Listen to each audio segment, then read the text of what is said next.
Little Cayman, Cayman Bright. Since 1976 till now. Radio Cayman in the Cayman Islands.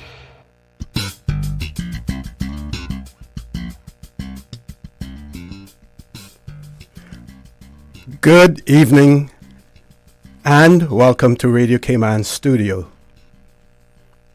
My name is Art Connor. I'm the host of For the Record and also the host for tonight's one-on-one interview with PPM candidate for the constituency of Bodden Town East,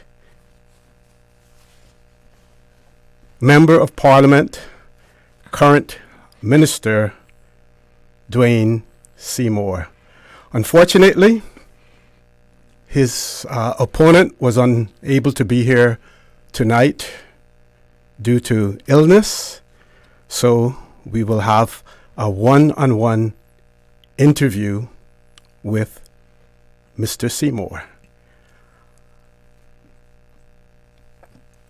Mr. Seymour, I want to welcome you to the studio. Good night and thanks for making yourself available for this one-on-one chat.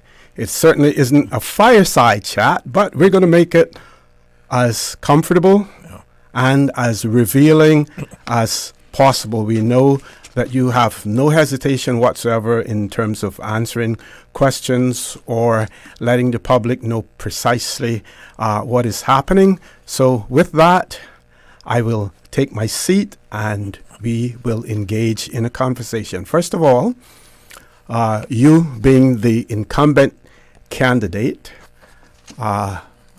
we would like for you to simply talk about your entry into politics, what has continued to drive you so far, and what has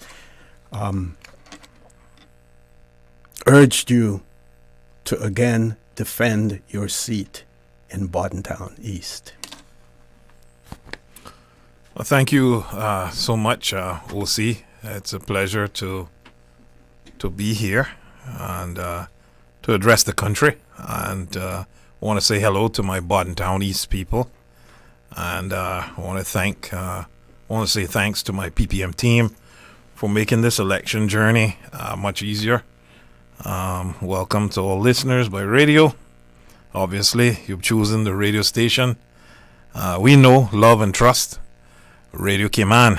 Let me take this opportunity, OC, to give sympathies to the loved ones of the young lady who lost her life tragically. And I mention this because it's happened in my district. And I also want to give sympathies to the young teenager in East End who lost his life. I am sorry my opponent didn't make it. I hope he's well, and I wish him all the best in his recovery.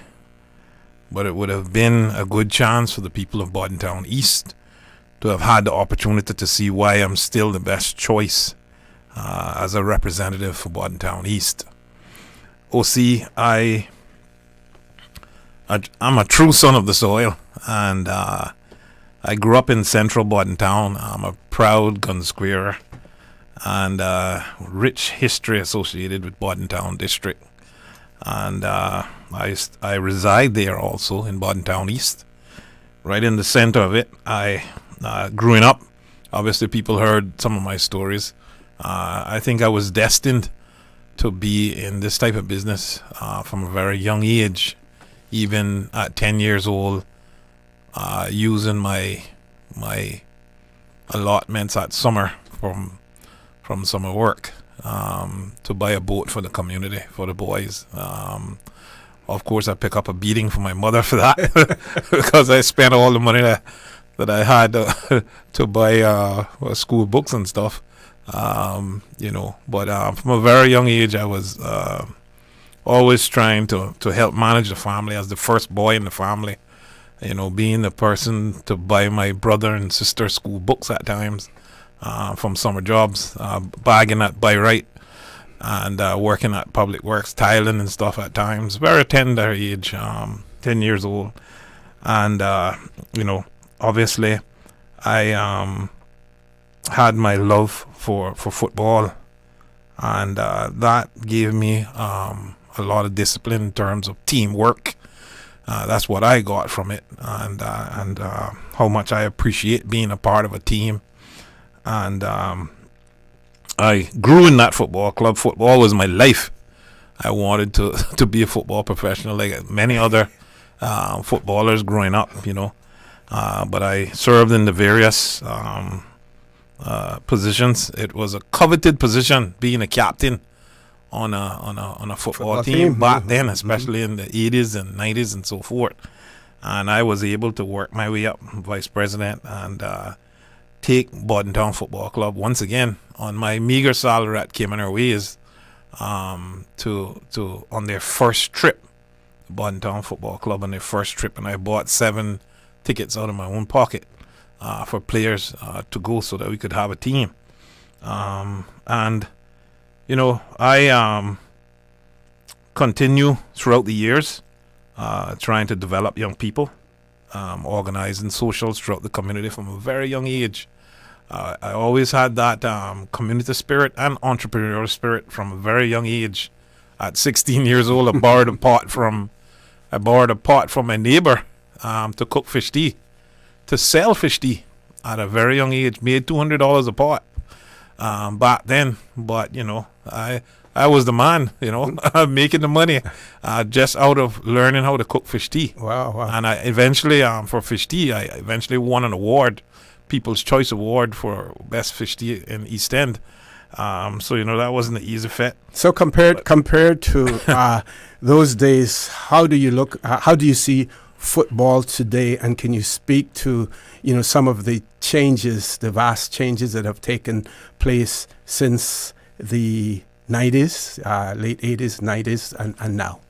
Yeah, there's a lot of changes, and I'm still vice president. I've been vice president now for probably over 25 years. I stayed on, like some people, once they retire, they just move away and leave it alone. We kept on, Mark Scotland, myself, and Peterkin kept on. We've been there for many, many years. And what I see now is it lost the passion for about, I would say, about 15, 20 years. There was a lull in football in Cayman. I see a comeback, though. There's a surge in comeback right now in football, because what I saw in attendance at a Bodden Town football field, at the Hague Bodden field, was a lot of people there watching a match just about a week ago. And I said, football is coming back. So it's all about how it used to happen those days, is that football was centered around community. And everybody in the community was involved, and the community went and watched their team play. So it was almost, I remember people coming and trying to join the team. If you never had a connection to Bodden Town, or if you never had a connection to East End, boy, let me tell you, it was hard for you to get a way in to start on that team or otherwise. But I think it's making a comeback, and I thank the president for continuing to do a job that is sometimes thankless, but that's Mr. Whitaker. Okay. Can we talk a little bit about constituencies and the one person, one vote, because you're talking about, and then I'm going to want to lead into some of the accomplishments that you have achieved in your district. Some people seem to conflate the one person, one vote with single member constituencies, and I have explained, and many people have explained the fact that, you can have one and not necessarily, have the other. But the one person, one vote, that principle basically is sacrosanct. In your political life, you have seen both versions, of it. Can you compare and contrast the two versions and talk about what you were able to achieve under one as opposed to under the other? Well, first, when I started off, thank you for that question. When I started off, first, I had to go from Sports Newlands all the way up to the junction at Northside. And it's a big area. It's a vast area. Obviously, the largest growing district at the time. And I had to serenade to the thousands of people. And I voted against single member constituency back then because I saw what was coming and exactly what is happening now. I told them, I says, if 5 people run in a district, some people will only need 100 votes to win. I said, that could be one family. I said, you'd never get them out of there. So I saw that coming, and then I saw where, possibly other iterations of that and infiltrations could have actually happened in our political system in Grand Cayman, where it was taken away from us as Caymanians. So I voted against it. I can't say it's not easier campaigning in just Bodden Town East, but I can tell you that persons have come to me and said that they preferred it when they had 3 options of persons to be able to go to in Bodden Town, when 3 or 4 persons were running for the Bodden Town district. Now, if you're in Bodden Town East, everybody's like, you gotta go to your representative, and it's I don't operate like that because I see us all as Caymanians, and it's hard for me sometimes, for a person, it depends on what it is, to turn a person away from my office, and the representatives in my office know that my standard is, look, turn nobody away. Try to see how you can assist everyone. So there is a big difference in terms of how you campaign. It is not as I think that persons are getting away with murder in terms of the salaries that they're being paid for just running a single member constituency versus the whole open Bodden Town. I mean, that's only my personal view. Because I did it. It can work. I won in that system. The first time I ran, I won, and I was a new person also. But I think that way it forces party. That in my opinion, and I just enjoy the party system so much better. I've tried the other way in being an independent. I think I ran as an independent twice, but I would never do that again. And some people are still trying to encourage me to run as an independent. I say I would never do that again, and they don't understand why. Until you're a candidate is when you understand. I talk to some independents now that are running now. They say, man, it's lonely out here. And I say, I know, man. So you still keep in touch with them, although you're in a party, but you still keep in touch because they're Caymanians. They're trying to put themselves forward for a job that is sometime, unthankful. Okay. And,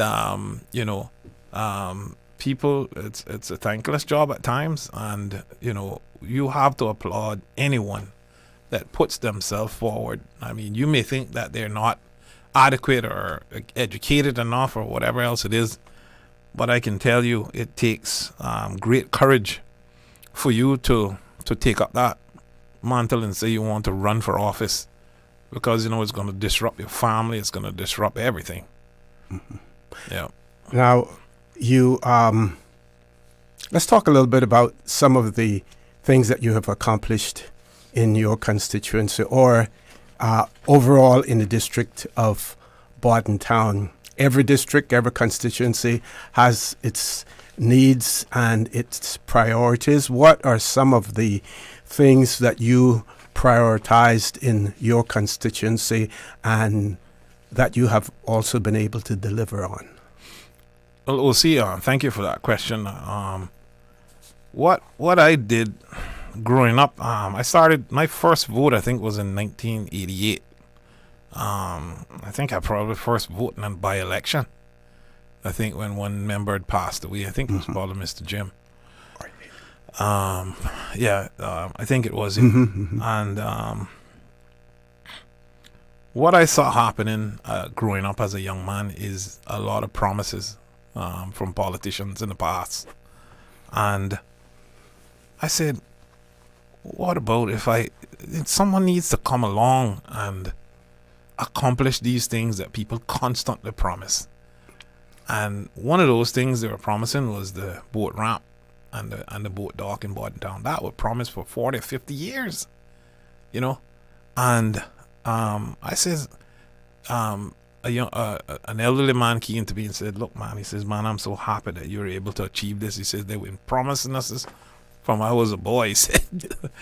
And, so that was what kind of motivated me in terms of trying to get the things done in Bodden Town, in the Bodden Town district, that persons had promised over the years.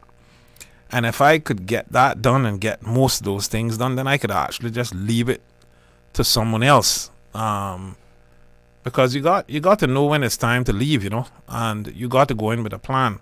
My plan was to try to get some of those things out, like the boat ramp, the boat dock, the school hall for Bodden Town Primary, stuff that they had promised for many years, and the people had lost faith. All the principals had lost faith that nobody wasn't going to get it done. Public beaches and everything else. So these are just some of the things. I mean, there's many more things that I've achieved, but I'm telling you, these are the things that they constantly had on their manifestos. And I said, let me take care of these things so that any politician coming behind now has to bring real substance. They can't put these things back on their manifesto, and nobody's put it there now because and people don't know, and people don't realize how important that is. But for those who are old enough can remember that these things were repeatedly there. I'm going to be the one that's going to do this for you. I'm going to be the one that's going to get that done. And then they never get it done, and it's almost like send the fool further. Mm-hmm. So for those persons who have never held political office before, yes, explain to them the twists and the turns, the allegiances that you have to forge to be able to get some of the things that you want to get for your constituencies. Yeah, very, very important question, and one that I mention in a different way all the time. I keep telling people all the time, I don't care how close you are to politics. You can even be in a room as a secretary, you can be in a room you can be on the committee, you can be a chairman. You'll never know what real politics is until you sit around that cabinet table. Mm-hmm. All right? That is a different ball game altogether, or the caucus table. And sometimes you have to almost go against things that you don't agree with to get the things that you want. I mean, it sounds funny, but that's what bargaining and that's what you do in when you get elected.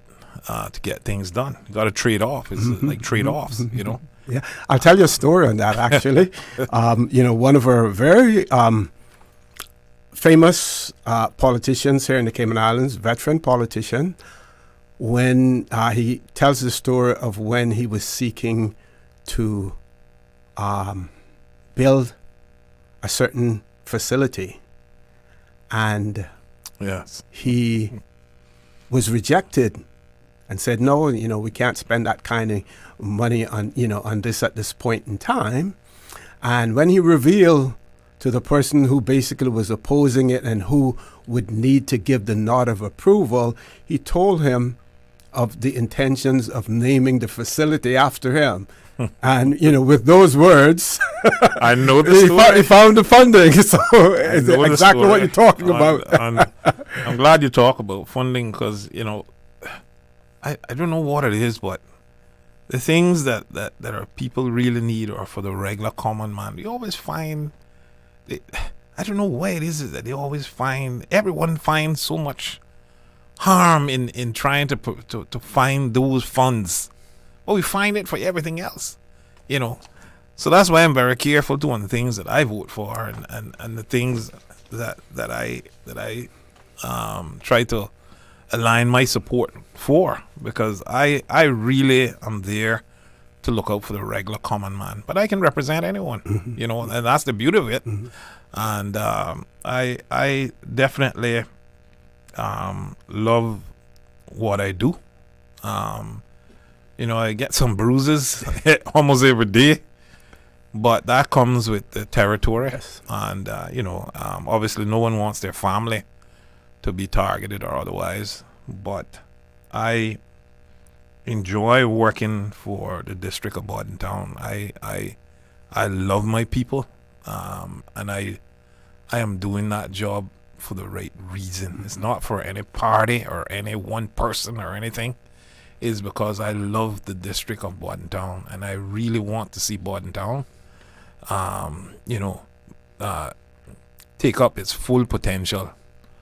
I think Bodden Town the amount of things that we can do in Bodden Town can really turn the heads to people wanting to come to live and eat in Bodden Town and socialize. And we must recognize that Bodden Town is the first capital, and there's a lot of first in Bodden Town, and we need. I can't believe that, in this day and age, when we have such an opportunity to develop another product for tourism, that we don't take the opportunity and try to do something with our first capital. And I'm all about that. How much would the completion of the East-West Arterial assist you in achieving your dreams for what you just said that you want Bodden Town to be? Yeah. Well, that would definitely, I mean, some have suggested that the areas between the Bodden Town Primary School and the police station could be during the day walking traffic or otherwise, or one lane could be shut down or something, that traffic could just flow in one lane and that tourists could flow on another lane. But that would only be possible if you have another road as the East-West Arterial, which everybody knows that I'm fighting so hard for. And it's only one group right now that I know that can actually deliver that, and deliver it quick o'clock, as they would say, and that's the PPM. We have persons who have managed these ministries before that are in our group. We have a very experienced team, many people that could pick this up and run with it.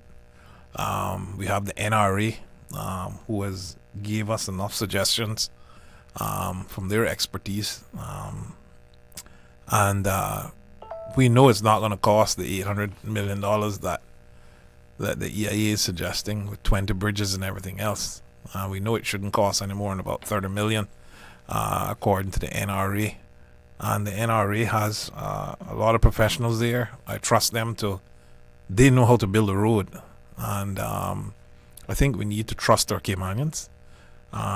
Too far now we have relied on experts to come from overseas to cost us millions of dollars for us to not get things done. And then when those experts come, they never go back. What do you say to those persons who criticize you on what they deem as your inability to be able to effectively achieve a minimum wage, a reasonable minimum wage?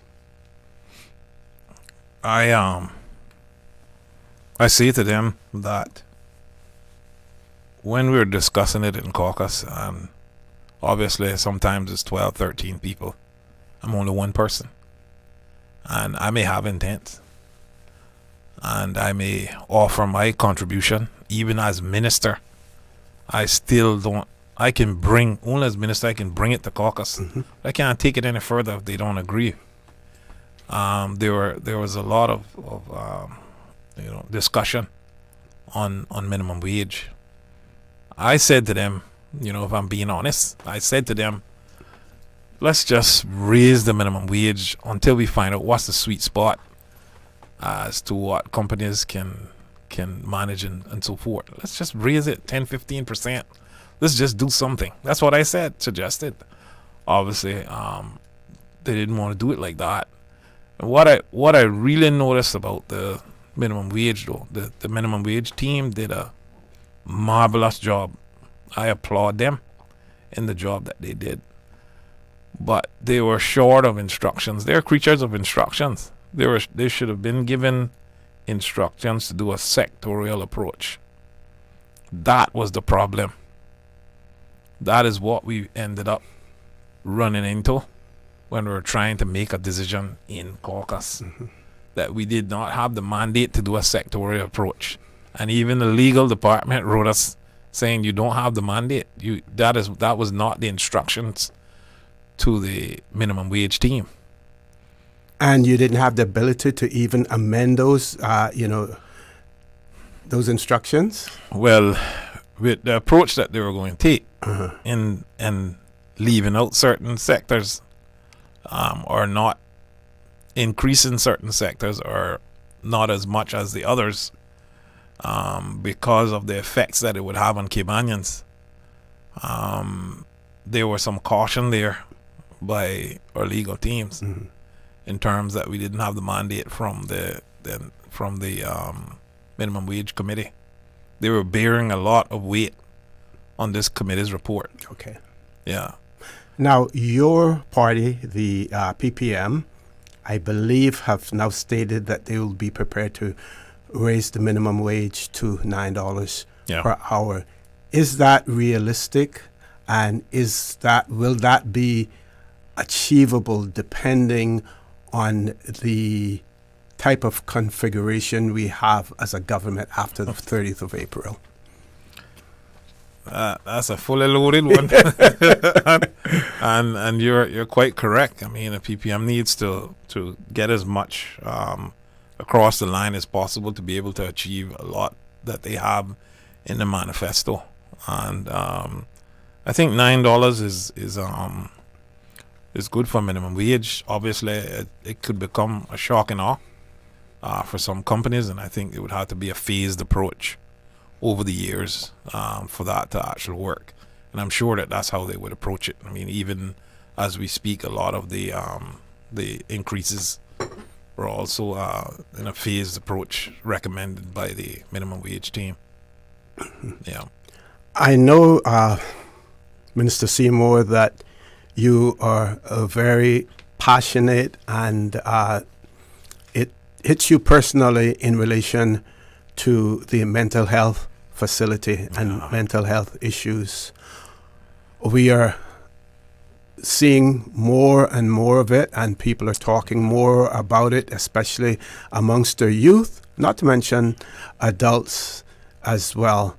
Your views on the opening of the Ponciana facility took quite a while, finally open, but now people are also calling for a proper facility for younger people, and they compare the mixing of mental health patients with the mixing of adult offenders and juvenile offenders in our penal system.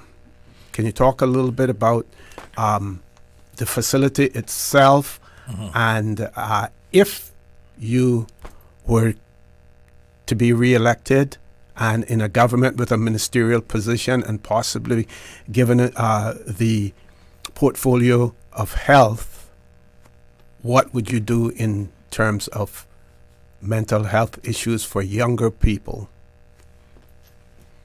Well, this is an area that is very near and dear to me, obviously, when you experience it. And in fact, I think some of the areas that mental health problems come in is that bullying and also drugs and so forth. And I was always a defender. I always, in school, I always liked to beat up bullies because I didn't like to see anyone being taken advantage of from a very, very young age. And I spoke to Dr. Abel, in fact, after we cut the ribbon. He was a doctor that looked after all of our patients that was in Jamaica for a very long time, I think from inception of the program. And we brought him down to Cayman, and we had some very good conversations. Opening, groundbreaking, and opening the mental health facility, everyone knows that I was behind that, and we thank everyone else who was involved. But as we stand now, just let me explain to you the physical layout of the mental health facility. Okay. It has 9 pods, and in each pod, they call it a pod, living facility. each pod, 6 persons can live in each pod. Right now, as I understand it, only 2 pods are being utilized. So we have 7 empty pods. When we started off, or not me, but the mental health committee, when they started off, they set out to ensure the first order of business was to get our patients back from overseas. And at this time, most of them were in Jamaica. Mm-hmm. And we achieved that, and we achieved it before Christmas. It was a Christmas gift to them and their families. And it was a joy to see that. I actually met them at the airport and everything else. But now that all of this has happened, I've visited them since. They've been living there, and they're living very comfortable. But there's a certain category of mental health patients that are there now that is being accepted. Mm-hmm. In fact, if you ask me what the categories are as to how you get in there, I wouldn't know all of it. But I think after speaking to Dr. Abel, we need to repurpose that facility. And it can be done. It's a large facility for us. And I think the area that we're missing, I keep saying it all the time, is the young people of this country. And we see the statistics and everything else, of the stress that they're going through.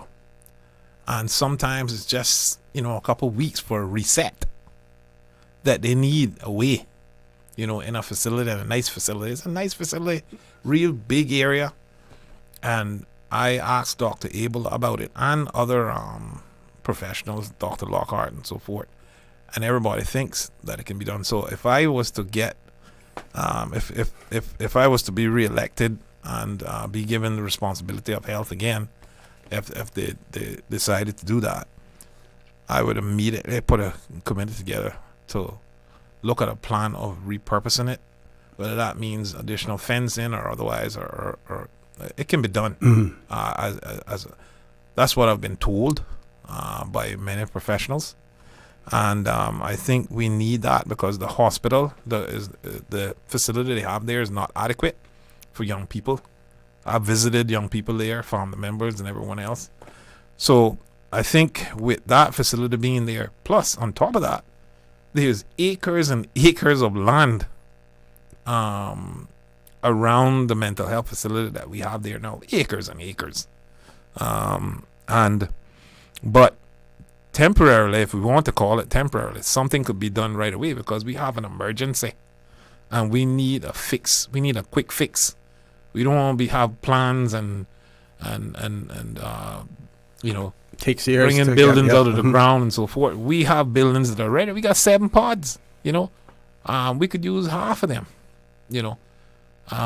for what we're experiencing here to try to attend to some of these problems very quickly. And it's a nice drive, a nice area. And I think that we will see less of what we saw over this weekend. Don't even want to mention. Yes.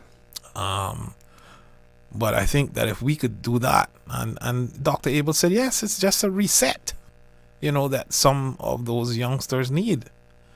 And I was glad that I got the opportunity to speak with him and persons like him and who I have access to and other local professionals here. I think that could be done in a matter of weeks, I think. Of course, some funding would need to be put in there to ensure that the borders are respected and so forth with the different clientele. And I think, a lot of people call saying, I have my family member, can I put them in there and so forth. I says, well, you need to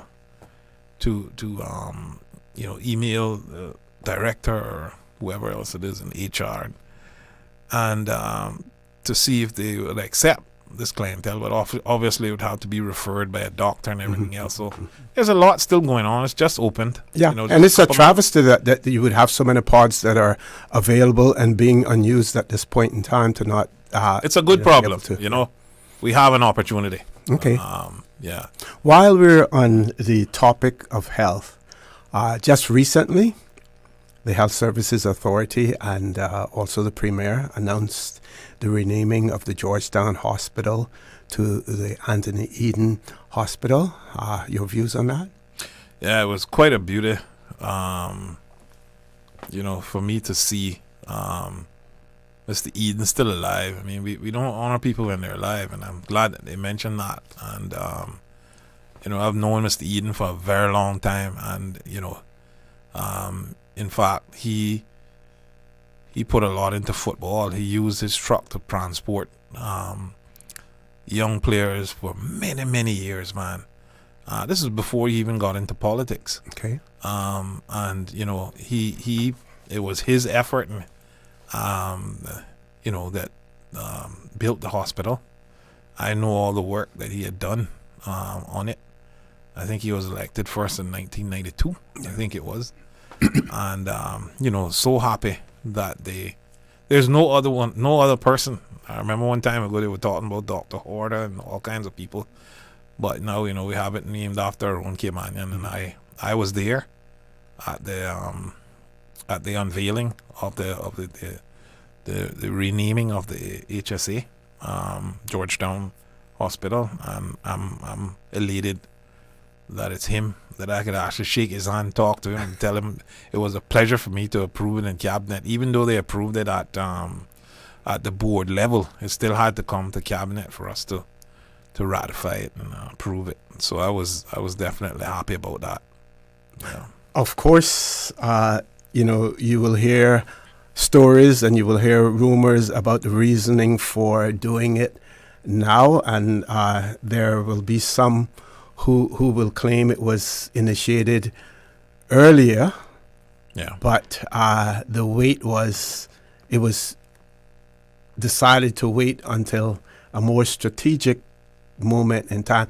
And we really shouldn't take anything away from the naming of the hospital and distract from the accomplishments of Minister Eden in that regard. But you have explained that it was a board decision initially, but still had to come to cabinet for approval. Yeah. So when it came to cabinet recently, was that the first time that it came to cabinet, if you can reveal that?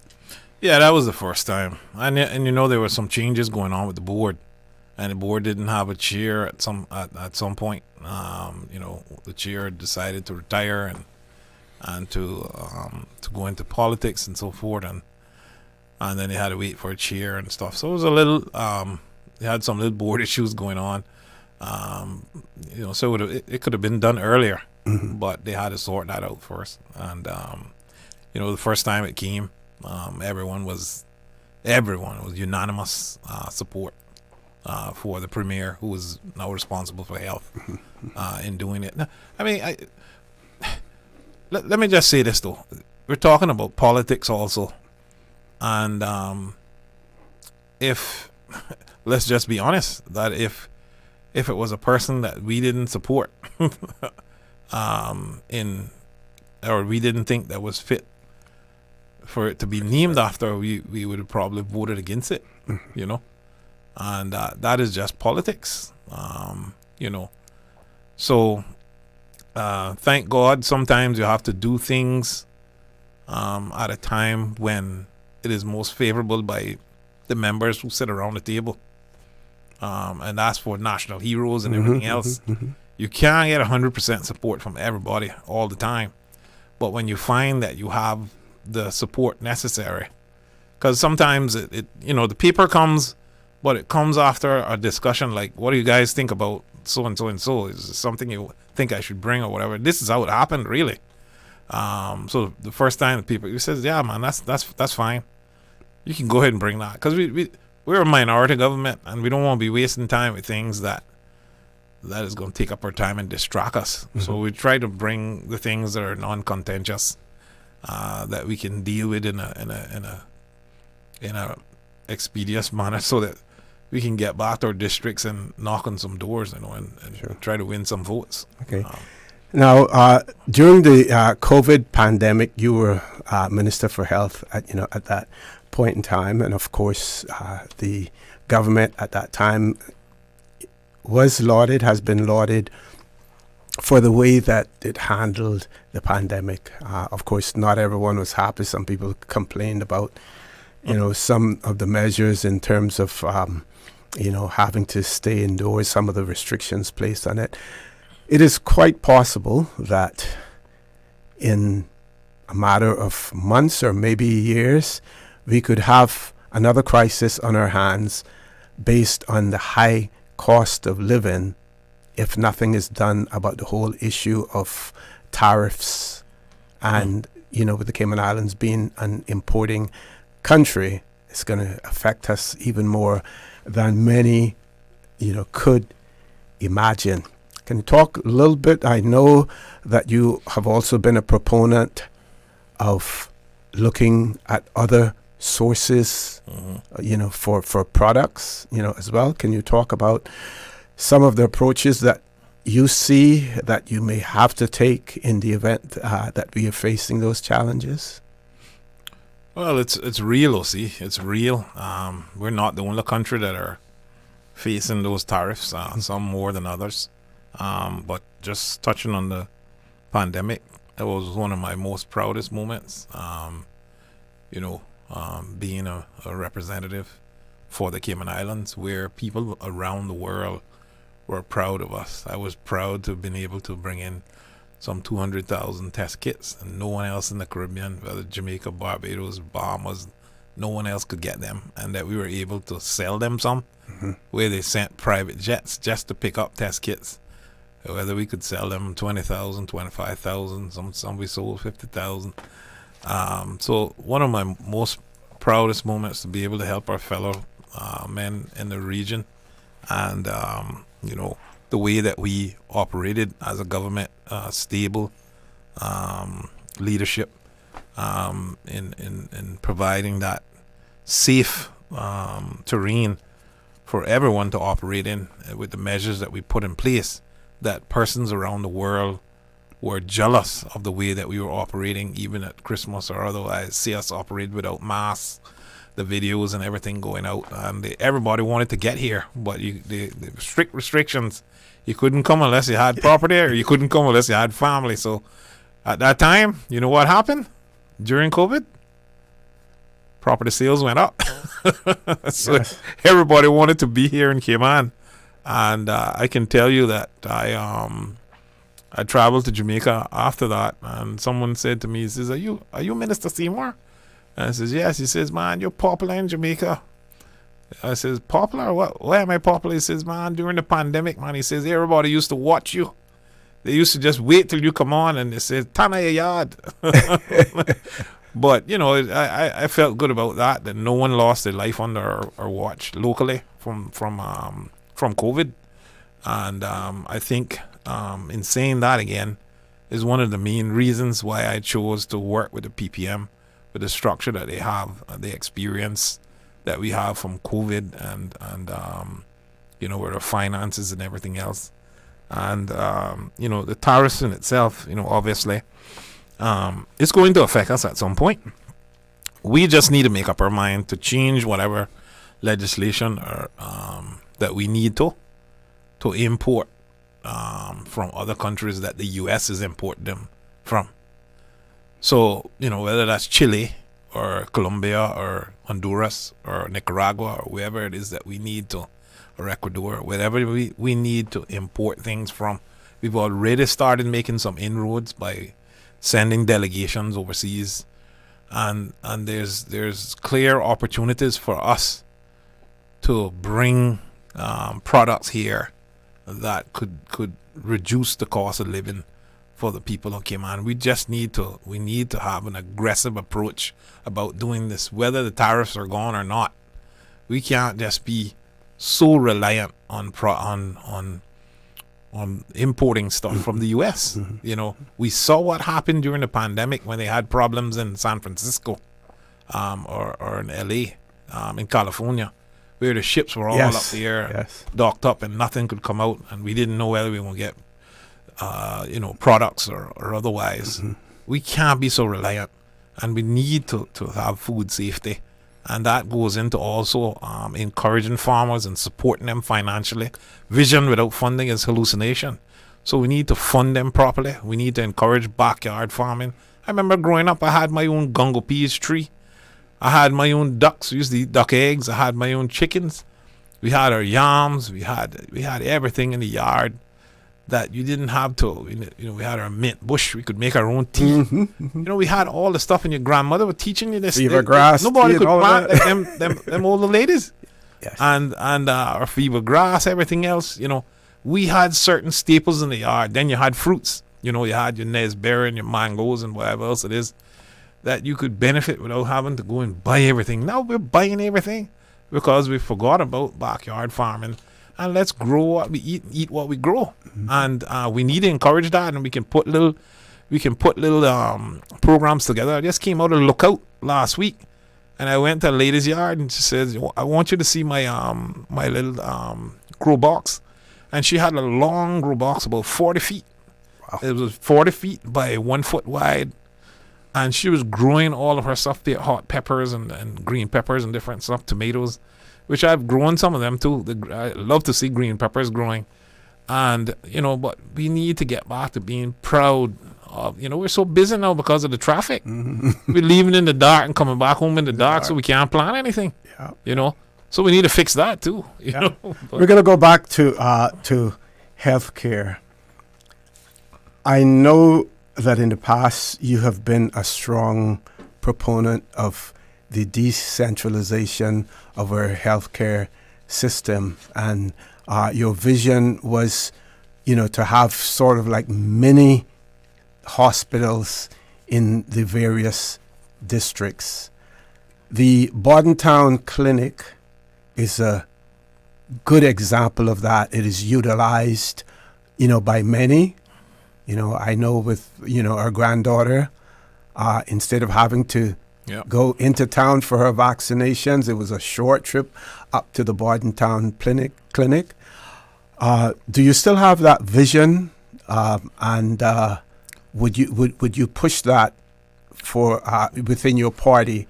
Well, that's one of the main reasons why I got with the PPM. Also, because it was their vision from 2005 to go east, and it was Charles Clifford, then Minister Charles Clifford at the time, who had a Go East initiative. And one of his plans was to have that medical facility, that emergency facility where fire and a new, almost a mini hospital where it was going to have beds and everything else. You were going to be able to get a lot of things done there. And one of the discussions was trying to have amenities there that you didn't have to go to Georgetown Hospital for, that people had to come the other way. Again, trying to decentralize services outside. But the beauty of that, the largest and the fastest growing district to have, access to that, then pretty much soon that would be jammed up because everybody would want to come that way. But that is still the goal, and it's in the manifesto also of the PPM, of our manifesto, to try to get those services. But I just want to say this, OC, before we move on. Wellness is the most important thing that we need to concentrate on. Because you talked about, I believe in satellite hospitals, satellite clinics, and everything else. Whether that's on Saturday morning or through the week or otherwise, wherever people gather, we just put up a tent and we go, Obviously, everything would have to be structured and everything else. But I'd already started the process and reaching out to hospitals, some of the major hospitals that are here. They say they would go out and do free clinics and so forth, testings and otherwise. These are how the wellness is how you claw down, or you reduce that NGS 55 that you hear everybody talking about in terms of how that's climbing, But if we do these kinds of visits throughout the district, and I'm talking about throughout the whole country, and Cayman, Little Cayman included, there'll be less emergencies and the cost will be less and everything else. Of course, my passion for seniors and children's free health care. I've been working on that for a while. I hadn't been able to achieve it, but I think that with the experience that we have now and the drive that we have, we're going to just dive right into it. I think we got sidetracked by a lot of noise and everybody thinking they could do it better. And it's just simple, look, this is what we want for our people. And let's move forward, and let's find a way to pay for it also. Listen, it is only 40,000 of us here, Caymanians, thereabout. Something like that. Yes. And there's more people here than us. So we're the minority. We are the majority of the minority. And the thing about that is that we're so small, so small to fail. We'll see. There's no reason why we should fail. And the reason why I mention that, is because if all those other people weren't here, we wouldn't need the added infrastructure that we got. Mm-hmm. And I really don't see a direct input from the people who are here visiting us temporarily. They need to pay some of this cost for our infrastructure having to be upgraded and expanded. And also, we need to make additional provisions to ensure we need, instead of $10 that we charge on the health insurance plans, well, we need to double that or triple it to ensure that it is adequate enough to take care of the medical, the free medical for our seniors and our children. But we need to do something and do it very quickly. And we have a team that has experience with almost every ministry that we have. We have someone on our team that has had that ministry before. What better team would you want picking up the mantle and running with it at a time when you got the neighbors and North America and everybody else, doing some things that haven't been seen before? But you don't need anyone new at the wheel in this kind of situation. You need an experienced team, and one that also comes with some new, some youth, and some seniority that has been around for some time in trying to guide the youth and preparing the next tranche of leaders for this country. But we can't just have one new bunch. Mm-hmm. Yes, we want everybody to get involved in politics, but we need to have a mixture, of experience with new ones coming through for us to be able to hit the ground running, not only running but sprinting, as I say. Yeah. Now, your district is one of a few that still has available land space. Yeah. Affordable housing is another challenge facing many Caymanians. Yeah. Can you speak a little bit to that? First of all, I've been the Minister of Housing before, and you see that I was very serious about ensuring that Caymanians have land and also not only land but houses, and we started building houses. I think the houses are too expensive now. They're going into an area where it's not almost affordable now. But I believe that we need to look at this situation and take it in a different direction. When we talk about housing, we need to ensure that people are self-sufficient when we build these houses, and we need to have a mixed bag of housing opportunities for people and let people choose what they want. But we're gonna have to go up and get condos and stuff, and just ensure that it has the proper management so it doesn't turn into something that we don't want it to turn into, that we have seen throughout the world. How things can go bad when it can go bad, but there needs to be strict restrictions. But for us to get people into a home, for people to have a key that they can turn, that they call their own, and if you want to upgrade after that, then that's fine. If you find yourself in a new position where you got a promotion or otherwise, but we need to get people into houses much quicker. But we can't just sit down and say, all right, this is how we're doing it. No, we need to think outside the box, and rather than just building a house and giving it to someone, live in that 3-bedroom, live in that 2-bedroom. No, we want, in my proposal, is my personal opinion, I believe that something additional should be built onto that for rental purposes or otherwise, to give people opportunities to also, earn some keep, that they'll never have a problem in terms of paying their mortgage. you know, because they have additional income coming in. I mean, this is one That would be revolutionary. let me tell you, I'm thinking outside the box. I hadn't seen it anywhere, but I just think about what I see happening after we build the houses. Anyhow, that's what they're doing. Okay. But then they're struggling to do that. So if we can help them put a little 1.5 bedroom on, you know, design it in such a way that they have their privacy away from the actual main house and so forth, whether that's attached or so forth. But we need to think outside the box. We need to help our people. I mean, that's a different category of housing. And then we need to go into then, you know, buying apartment complexes or otherwise, or building them and giving people an opportunity to earn, to own an apartment if that's where they want to start first. If people then wanted to move, because having a house on a plot of land, that is a real opportunity there, you know. That's a steal, you know. Not to say that people don't, everyone doesn't deserve, you know, a plot of this Cayman Islands, you know. Caymanians, I mean Caymanians. Let me get that right. Not everyone. I'm talking about Caymanians. We deserve to own a piece of this rock, you know, but it might come in a different form because of your, you know, your financial status or otherwise, and we just need to face that. Not everybody's gonna be able to get everything, but everybody should have an opportunity to get something. I went out and bought 25 acres of land in Georgetown. They said they couldn't find land. I found it, you know. I'm not sure if you could find 25 acres right now to buy in Georgetown, but I found 25 acres. But this government wouldn't bill on it for whatever reason. And there's ways that you could bill on it and still achieve the things that they were afraid of. And I know how to make that happen. Yep. You have had immigration as part of your portfolio.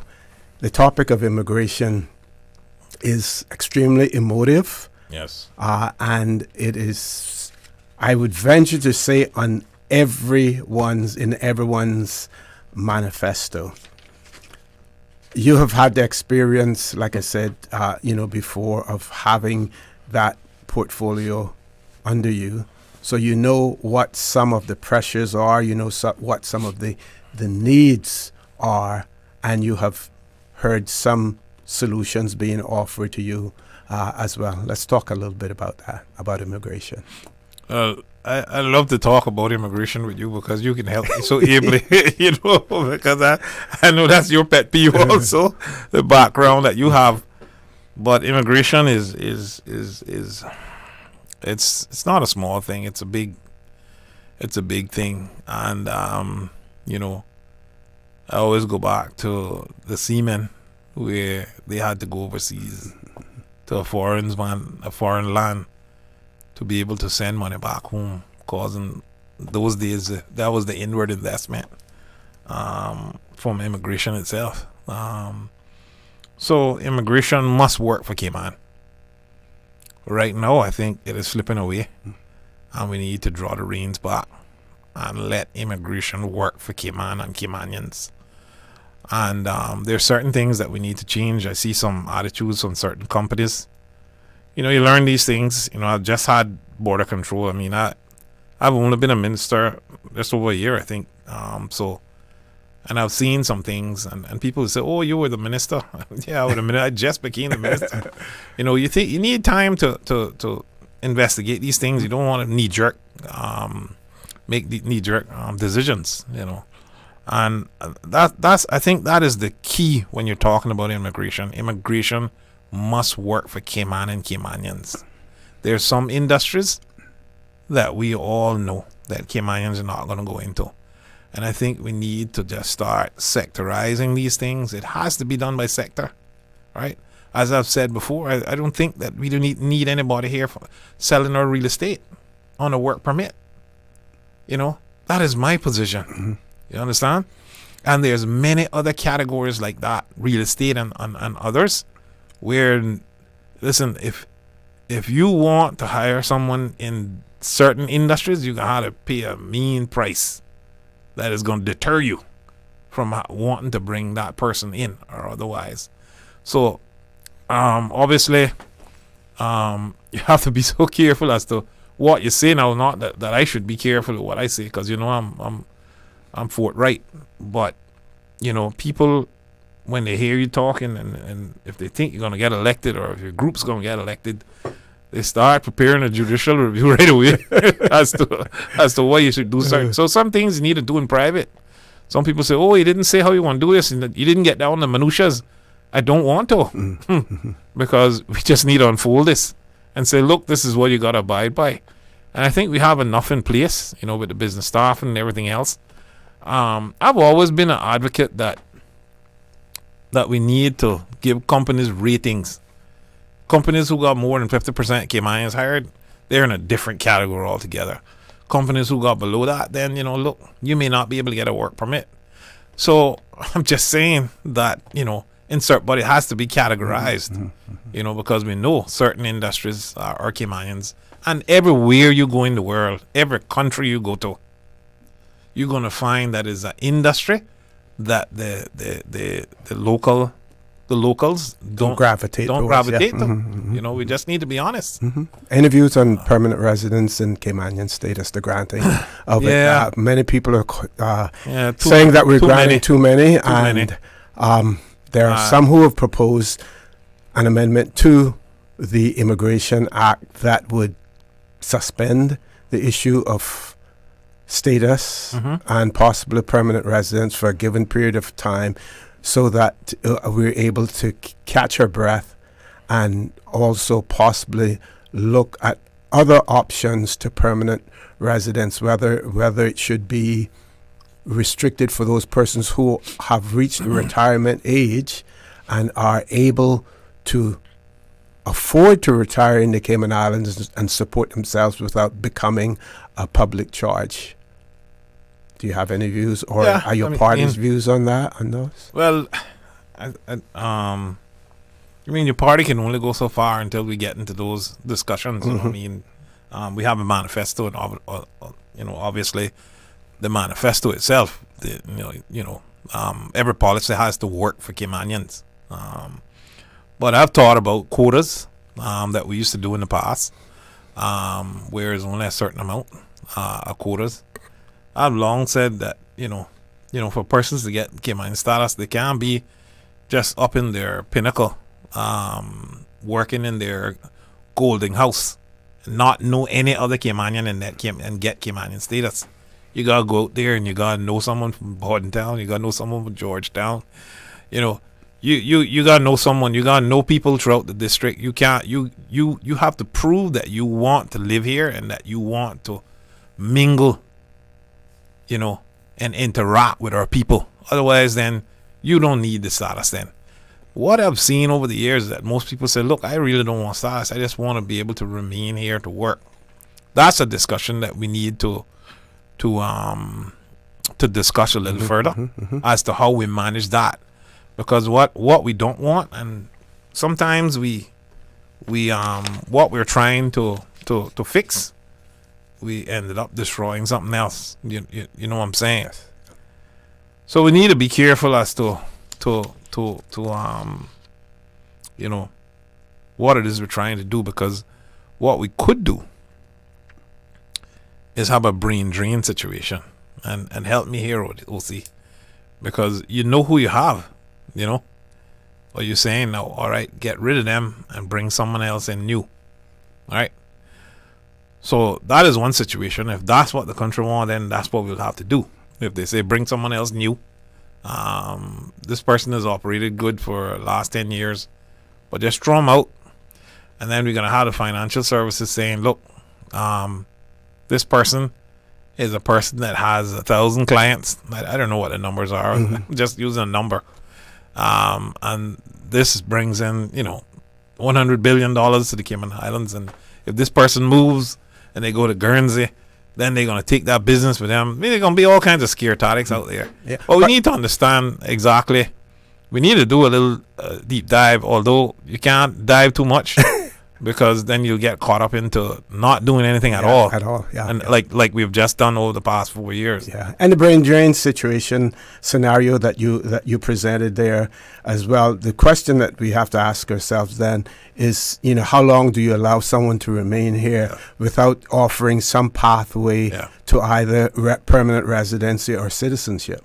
Well, we could also say, look, you don't need to be off the island for a year. You just need to take a month. Okay. And once they sign that, or even whether they 6 do it in months, court or whatever, or 6 months or 3 months, whatever. I'm just saying we can shorten the time if that's the problem. I'm just throwing out, ideas here, so that if that's what we don't want them to get, the status, that's what causes problem. And then we run into the problem then of a child being here for 18 years all their life, not knowing anywhere else. What do you do with those children? So that's always one of the things that come up. And I have a soft spot for children who go to school with my child, with your child, and the neighbor's child, and that is their friend. And they're gonna grow up also and be a politician, and then they're gonna fight for Tom Brown, that was their friend in school, and this is how the system goes, and we were all suffering this now too, because we know people that when we were younger who hadn't been sorted out. They're like, you hadn't been sorted out, man. You've been here all your life. You don't know anywhere else. There's a lot. They call them the nowhereans. I would really like to see us take an approach to solve a lot of the nowhereans. These are people that want to be here in Cayman. The people that you want here are the people who want to be here and who feel they're Caymanian. We need to do something to sort that situation out. We've tried different iterations, and we've attacked some of it, and then every time we attack it, we find out there's a different category. There's 5 more categories out there that we hadn't helped yet, and I think that we need to stop this thing about 18 years old. Because what I've seen happen, and I just want to mention this before we move on, is that some families can't afford to pay for whatever it is when their child is at 18. And the child is at no fault because they're not working, they're just coming out of school or otherwise. They don't have an opportunity to earn and to help pay for their own status so they can continue being here or whatever else it is. And I think it is unfair to them. Some of them are still going to university up until age 23 or otherwise. So we need to look at that little gray area also. And I think some people are sympathetic to children, that say, look, I don't know anywhere else. This is my only home. I haven't gone anywhere else. I didn't even do my passport. I don't have a passport for anywhere else. So we have that situation, and I've heard many people come to me with that, and I'm a little sympathetic to children. I love children. Okay. And a topic that you want to talk about that we haven't mentioned yet. I've been asking all of the questions and maybe not giving you sufficient time to I talk about some of the things that you. Well, obviously, I'm here tonight. I was hoping that the opponent was here, so that we could share ideas and so forth about. I'm here because I'm elected by Bodden Town East. I'm the MP. The MP is most important for me, Member of Parliament for Bodden Town East. And I take it very serious, like I said earlier, and try to achieve some of the things. Some people make comments about, district and so forth. That's because that's the only area that they're looking at. But, you have to start with a foundation. Everything starts with a foundation, and you need to start with a foundation, and that's what I'm doing right now, trying to set that foundation, and it will be a beautiful thing when it's finished. I can assure you that. So what I inspire or aspire to see in Bodden Town is to see people living and working and socializing in their district, where people are coming back to Bodden Town. Bodden Town was always a place where people either came and socialize or came and eat or whatever else it is. But I would like to see some more tourists there, some cruise passengers and so forth that we can benefit from and create some more entrepreneurs. It has to be about entrepreneurship, and that's really what I'm passionate about. entrepreneurship. And one of the things that grabbed my eye when I looked at the PPM manifesto is the amount of financial support that it would be given to the YES program. And if you read it, if you ever get your hand on a copy, it's the YES program, the young entrepreneurial, opportunity. They're going to be doubling. I know 10,000 and more is going to be doubled to 20,000. That's going to be a good opportunity because people are calling me right now as we speak today. I had a young man left a message about the same subject matter, about finance. And I remember 25 years ago when I was looking for financing. I had a contract, but I had no funds. I could not find the funds to buy equipment and everything else. And I had to depend on someone. The bank wouldn't lend it to me. No one would lend it to me. And there was no financing around, nowhere for me to go. So I know the pressures of that. And that's why I'm best suited to represent the district of Bodden Town East, one of the districts who have much more, indigenous Caymanians than many other constituencies. I see one of the other district has taken over now, probably by some 40 votes or something, in terms of being the largest constituency. But I can tell you we're the largest in terms of indigenous Caymanians. And the oldest capital, obviously, we have our struggles there, but obviously, the people, they want opportunities like everybody else.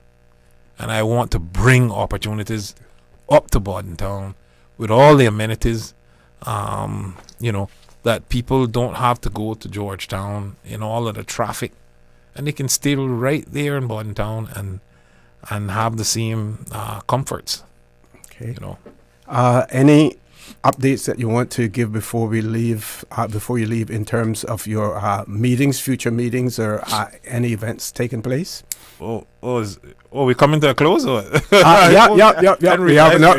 Yes. So you want me to do a closing? Yes. Give you an opportunity for. Well, tomorrow night, I want persons to come out to the old, what we would call the old town hall. The old town hall, and that's across from Mostyn's gas station. It's going to be a big public meeting there, where the whole team is going to be there, and I want everyone to come out. That's at 7:30, and I just want to say in closing, I didn't realize we were wrapping up so fast. I had all this stuff that I wanted to say, but Bodden Town East, you have a true fighter in me as your representative. Not everybody knows me, not everybody understands my approach, but I can tell you it's one of inclusiveness, of everyone, not just people who are born in Bodden Town, but everyone who lives in that district, everyone who's on the register or otherwise. We have achieved things in Bodden Town East that many others would love to achieve over the years. We've cut a lot of ribbons. You heard me talk about some of the stuff that we accomplished earlier. Tomorrow night we can talk about that again. But things have been, over 40 years, things have been promised. And I was able to just come along and do it because I wanted to get it done. I didn't want to leave it there as something that I would hold over your head as something that I would promise you next election. And I'm glad to be able to do some of the developments that I'm doing in Bodden Town, whether that's the Francine Gardner School Hall, which was been long desired, long time. Bodden Town Primary at the time, or Thielen McCoy Primary School didn't have a canteen. And now we're developing a new Peace Bay Public Beach. I heard the people over the last years from one of our area meetings, they said, can we get a public beach up this way, closer to us, that we don't have to go all the way down, And I says, no problem, I'll buy it. $1.6 million I bought. I spent on buying the 2 pieces of property. They tried to stop me from buying it, saying it was too expensive. And I says, nothing is too expensive for my people, And Jack, Jack won't get run off the beach anymore, you know. So I am passionate about what I do. I want to thank my team for all the work that they do in the office, and all of our people that we have going door to door, who are helping me. I can't do it all, you know. And I thank people for understanding. That's why I'm having so much area meetings. We've had some 8 already, I think. Okay. That's much more than any other district. And I intend to have much, much more, plus another public meeting again. Tomorrow is my second public meeting since this race has started. So I want to ensure the public that I am community minded. That's why I thought of building parks and everything else throughout Bodden Town, Savannah, Newlands, everywhere else, to ensure that families were strengthened. But we need to get that east-west arterial in so that we can spend our better quality of life with our families in Bodden Town rather than spending it in traffic. And the PPM is the only team that is serious, you know, without reservations, because the other teams, they got to do this and that and spend another $5 million on EIAs and everything else. You know, listen, all of that is done, you know. Let's get moving and get this project done. It can be done in a very short time. I thank all the people that attended the Easter egg hunt on Saturday. There's no one else do the kind of stuff that we do. There's no one do a Christmas kids program like Bodden Town East. There's no one do a Bodden Town East seniors party like we do. There's no one do a back to school. I'm not bragging. I'm just telling you that Bodden Town East, we are serious about what we do. The staff in the office know the standards. They know that I want JanSport bags for my kids, and that, you know, even though you can get them cheaper, that I want them to feel good about themselves with their bags upon their back, and nobody's going to ridicule them about having a lesser bag or otherwise. You know, I thank you all for listening to me. I wish I had some more time, but I think the key to this election is electing the right team, ladies and gentlemen, boys and girls. I'm telling you all that the key is electing the right team, one that has the experience, one that's proven stable leadership. Ladies and gentlemen, that is the PPM. And on April the 30th, I'm asking all people in Bodden Town East to vote for Dwayne John Seymour. You'll see my picture there also, and you'll see the PPM sign, number 2 on the ballot. Ladies and gentlemen, I thank you, OC, for having me here. Obviously, I would really like to get into some more of this, but yeah, we don't have as much time as we have on the record. I thank the opponent for not showing up, because you got to do all of the talking and tell the good people the reason why I am the best choice for representative for Bodden Town East. Certainly, and thank you all. God bless you all. God bless these Cayman Islands. And thank you for being here as well. And we wish you all the best during the campaign and with the results as well. Folks, we're going to take a short commercial break. When we return, we will have independent member, MP Christopher Saunders, in the studio with us. He's seeking to defend his seat in the constituency of Bodden Town West in the upcoming April 30th general elections. Please stay tuned. We will be back shortly.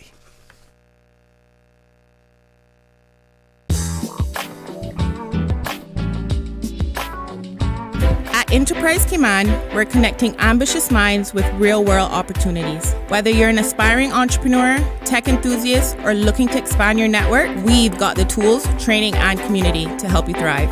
From career-boosting internships to hands-on startup support, this is where innovation begins. Don't miss out on the upcoming hackathon happening May 10th. Explore this and more today at enterprisecayman.ky. Enterprise Cayman. Innovate, connect, grow. feeding a crowd? Subway Catering makes it easy. Choose from freshly made sub and wrap platters in 2 sizes, or go for individual boxed meals, complete with a 6-inch sub, cookie, and chips. Perfect for groups of 15 or more. And don't forget dessert. Our freshly baked cookie platters come in 2 sizes, so there's always enough to go around. Visit www.subway.ky to view our catering menu. You can call or email us to place your order. Then choose to pick up in-store or get hassle-free delivery. However you cater, we've got the fresh flavors everyone loves. Subway. Eat fresh. Cater with ease.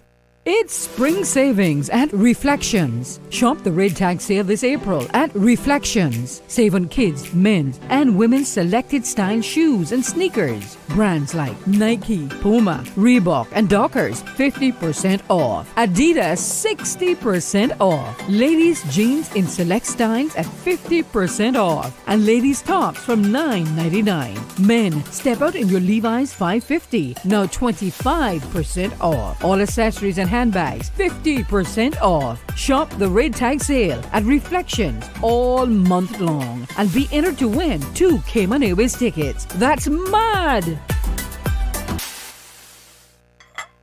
Hey Cayman parents, we get it. You're underslept, over-trafficked, you can barely find your sanity in the morning because you're still trying to find your kids' shoes and lunch boxes. Let Yum take some of the stress away. Every day, over 3,000 students enjoy delicious, nutritious meals from Yum. Over 5 million lunches served and counting. Private school parents? Browse the Yum Cayman app and order up to a month in advance or last minute by 12 a.m. the night before. Government school students? Just drop by the Yum canteen. No pre-orders needed. Yum can't help you find your sanity, but we can sure make your mornings just a bit easier. Check out daily menus at myschoolpos.com or visit yumcayman.ky to learn more. Come on, let me in. I can't cope with Karen in the office no more, man. Another day of her can drive me mad. I got so much laundry to do home. Oh, another message? Man, this traffic not moving today, or come on, let me in now. Life is all about the choices we make to deal with the office Karens or sit in this long traffic, or a choice to pursue your dreams to improve your future. UCCI. It's not the classes, the grades, or a piece of paper. It's your ticket for the adventure of your choice. The choice to live your dream. Stop waiting on the path. Visit www.ucci.edu.ky. Choose your dream and blaze your trail today. The nation listens. The candidates speak. Subway presents the General Election Debates live in studio on Radio Cayman 89.9 FM and 93.9 in the Sister Islands every Monday and select Wednesdays from 7 to 10 p.m. 2 sessions, 1 powerful discussion. With Election Day fast approaching, hear what the candidates have to say on the cost of living, housing and development, economic growth, sustainability, education, transport, tourism, immigration, and more. Who has the vision? Who has the plan? Hear it all unfold live, unfiltered, and on the voice of the Cayman Islands. Radio Cayman 89.9 FM and 93.9, streaming live on Facebook and YouTube. Visit Radio Cayman's social media pages for debate details. Brought to you in part by Cayman Enterprise City, Reflections, UCCI, and Yum. This is the People's Radio Station.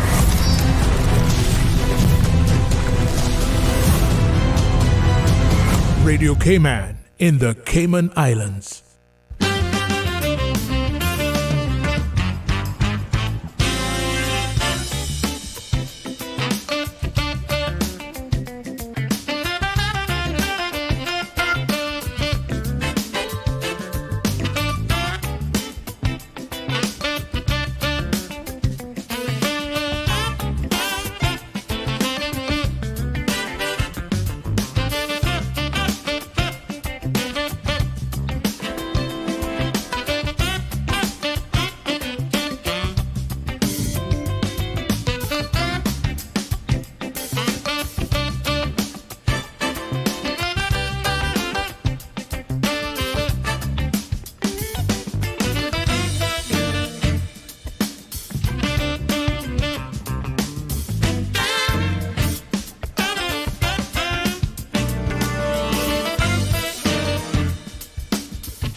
Good evening and welcome back to Radio Cayman's studios. I am your host, Orrit Connor, also the host of For the Record. We have a one-on-one interview with Member of Parliament, incumbent Member of Parliament for the Constituency of Bodden Town West, Mr. Christopher Saunders. Unfortunately, his two opponents in the upcoming April 30th general elections were unable to be with us. So, similarly to the first interview, we will have a one-on-one discussion with Mr. Saunders. First of all, I want to take the opportunity to say good evening and welcome to our studios, Mr. Saunders. Good night, OC, and it's great to be here. You said unfortunately not here. I'm actually not surprised they're not here because I think after the Chamber Forum, I'm not surprised, but I really think it's disrespectful to Radio Cayman and the people of the Cayman Islands to have missed this wonderful opportunity. I mean, this is the people's radio station, and one of the things in Parliament, you have got to, if you want to do the job in Parliament, one of the first things you have to do is be able to show up. So I do apologize to the people of Bodden Town West that it is pretty much a one-on-one interview for this evening. I had a few questions I would have liked to have asked my opponents also, but I guess the consultants can't prepare for these ones with the binders. So it is. Well, you'll have to ask them rhetorically. Yeah, so, but how important it is as a candidate to be out there, be up front, and be prepared to answer the hard and difficult questions. It is something that you have to be prepared for. And one of the things, OC, and you would have known this, that the standing orders really don't allow reading, I'm in the Parliament. And that's why very rarely you'll see me, other than like references to notes or so forth, is more a conversation I have with the people of the Cayman Islands. Because what it does is it forces candidates to actually research a topic that you can get up and have the conversation on your particular topic. When you're reading, you don't know whose words it is. You don't know which special interest group it is that's putting words in the candidate's mouth. And that is one of the things that I think is one of the biggest issues we have in Cayman now, is the control of the special interest with the politicians. And that's why for me, I pride myself on the fact that yes, I don't have the big money that those guys have spending. I don't have the big donations that they have. But at least people know what they get from me, what they see is what they get. I speak from my heart, and I speak for the and for the education that I have that was given to me or paid for by the people of the Cayman Islands. I do owe them that much to give them the best years of my life, my most productive years, and that's one of the things that's all I can do is give them back. Now you've chosen again to run as an independent candidate. Mm-hmm. In the past, you've given your reasons, for that. Tell us why you continue to run as an independent candidate. The thing about it is, OC, there's nothing wrong with the party system, and I think the party system does have its benefits, don't get me wrong.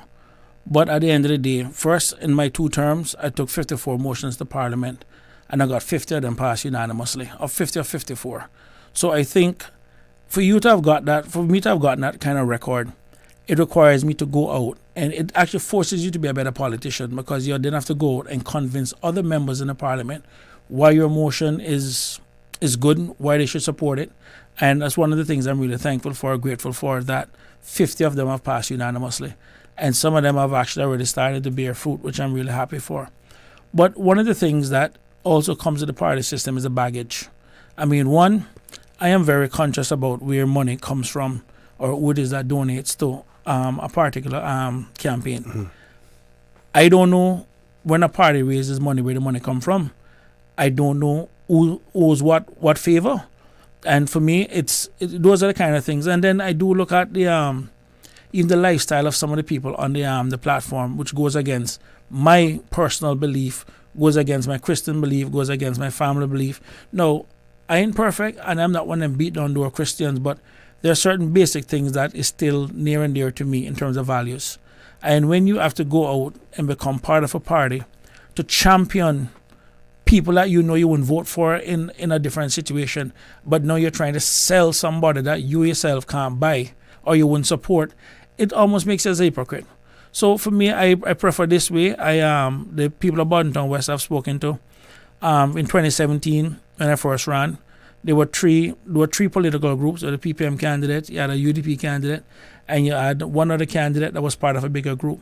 And the people of Bodden West said, you know what, the issues are what matter to us the most, and we want someone who can champion those issues. And I think I need to be able to champion those issues without any restrictions. And if there's one thing that really brought it home to me, OC, was the changes to the pension law. I was the Minister for Pension and could not even get the changes I want on the agenda. Again, because I found out later on that you have different people at the time, a part of the PAC government, had different loyalties. Now, what was said behind closed doors, you're part of a group, you can't get an agenda, you can't sell it, you leave it alone. When I went out, one of the first motions I filed as when I left the government was that pension to allow people to access their pension to pay their mortgage.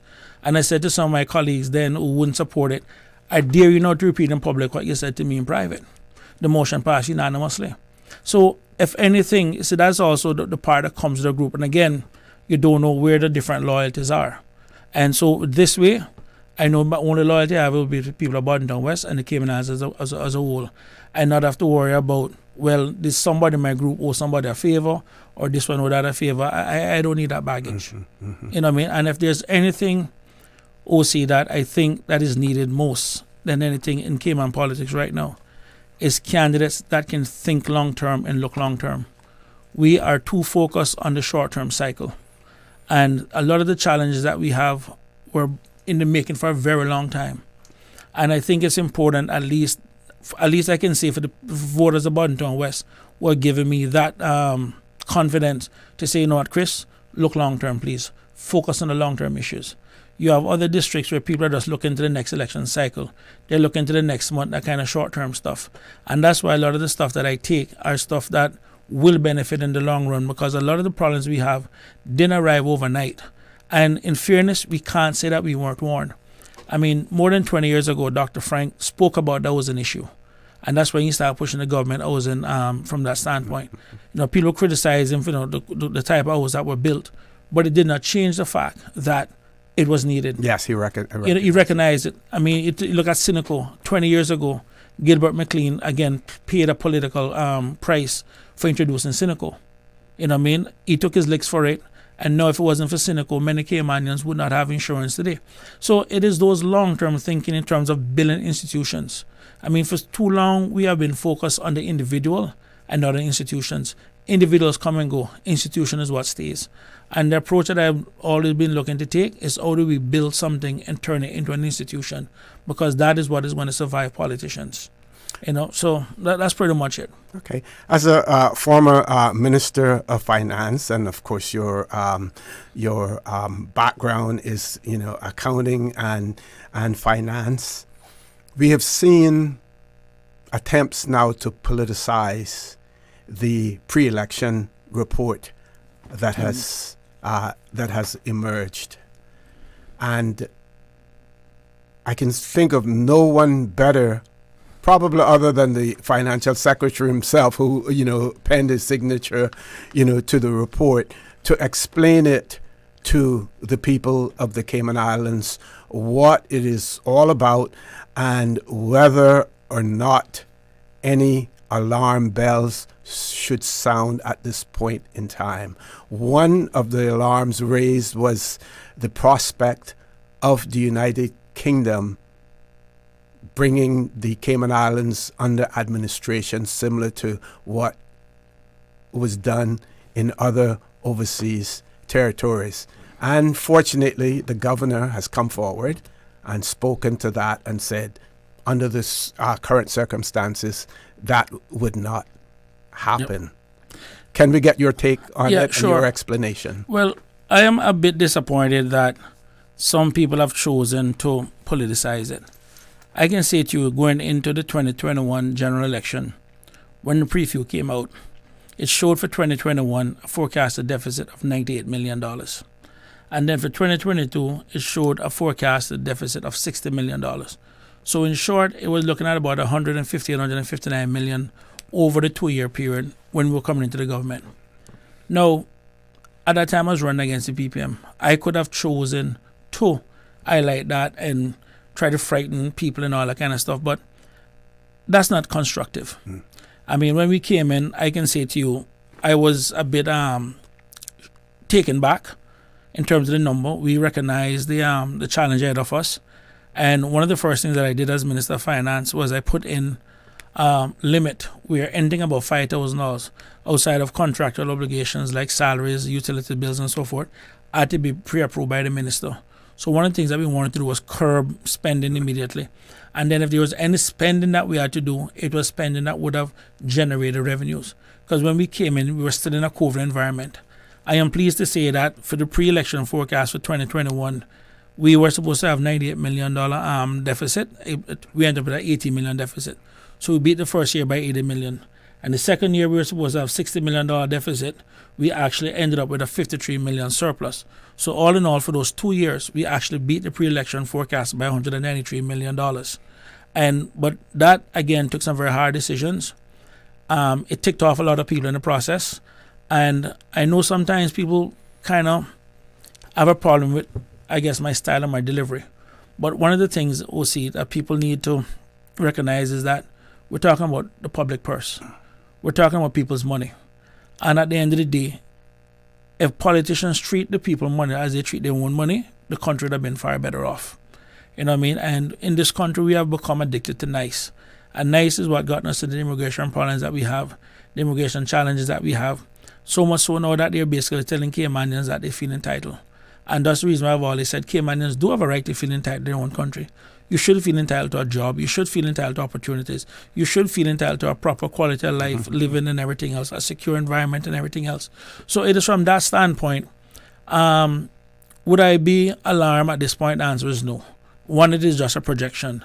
And what I can say is just as though we had taken the hard decisions to beat the projections the last time. And like I said, over the 2-year period, $193 million, we'd end up better in the projections. I think it can still be done. But again, this is where experience comes in, and this is where tenacity comes in. And it's about having the right people to come in. And yes, you're going to probably tick off some people in the process. But at the same time, we also need to recognize that the bulk of the money that the government spends is also on island. And we also got to recognize now that there's a recession coming up. And I can say to you that if I'm part of the government, although my wife would, and I was with him, to speak positively, or when you're part of the next government, is that when a recession does come in, I mean, and hopefully we it's not, but I mean, it's almost something that we cannot avoid at this point. Because the U.S. is going to go into a recession. You will want the government to increase their spending to at least maintain economic productivity. So for me, the main thing is look at where the money is being spent. So if you go inside the preview, for example, and you look at one of the biggest items that you will see it is salaries to civil servants. You know what I mean? That is money that's going to stay into the country. And I say that to say this, OC, is that when we did put our foot down, and one of the advantages that I had when I was in part of the cabinet was I was both Minister of Labour and Minister of Finance. And as Minister of Labour, I could have gone to the boards and the different people and said, listen, sit down on them work permits, defer them, push them back, and don't worry about the revenues. The Minister of Finance is a good friend of mine. He will understand. You know what I mean? And when you look at our real GDP growth for 2022, it was the highest that we have had since 2005 when we were rebuilding after Hurricane Ivan. So it goes to show that even taking the hard line on immigration and getting Caymanian back to work is actually good for the economy, because this is money that is staying in the economy. So if the government is spending the money and is going into the economy, then there are greater benefits that some things that you can't really measure at this point that you won't see. So would I be concerned? Yes. But in terms of a big alarm or the way they're politicizing it, no. And one of the things that we have never done historically is politicize finances in this country. And it's really sad that people are now doing that. And you know, one of the areas that we're not compliant with has to do with the 90-day reserves, I believe. Now, how do you make that up in the 3-year period that you have to do so? The thing about it is, you know, there are two aspects to it. You have to look at the operational spend, you have to look at the capital spend. And to give Jack his jacket, and in fairness to Alden and the PPM, they learned a lesson between 05 and 09, when they were looking at the large capital projects. And since coming back into government in 2013, the PPM has mostly funded their capital spend from operational surplus. So they build up their surpluses that they could have done that. So it's just a matter then of sitting back and looking at the capital spend. So from that standpoint, I think where the government can easily fix that in terms of the cash reserve. And this is one of the things though that we're actually pushing now, is if you look at the FFR, there are 6 ratios within the FFR, but one of them actually deals with the net debt, where the government can go up to 80% in terms of core government revenues, in terms of the whole net debt position. And that is part of the balance sheet that we're not using much. And Joey had brought a motion, it's one of the things I was proposing before, and Joey had brought it as a motion in the last parliament, where the government would actually start guaranteeing development. So rather than the government using their cash, let the private sector do it, and you use the government credit rating. You use the government balance sheet to basically support some of these stuff just by giving a guarantee. So I give an example. The mortgage company motion that I took to Parliament, at the time in which I took it, the net debt ratio was 5.4%. The law allows us to go up to 80%.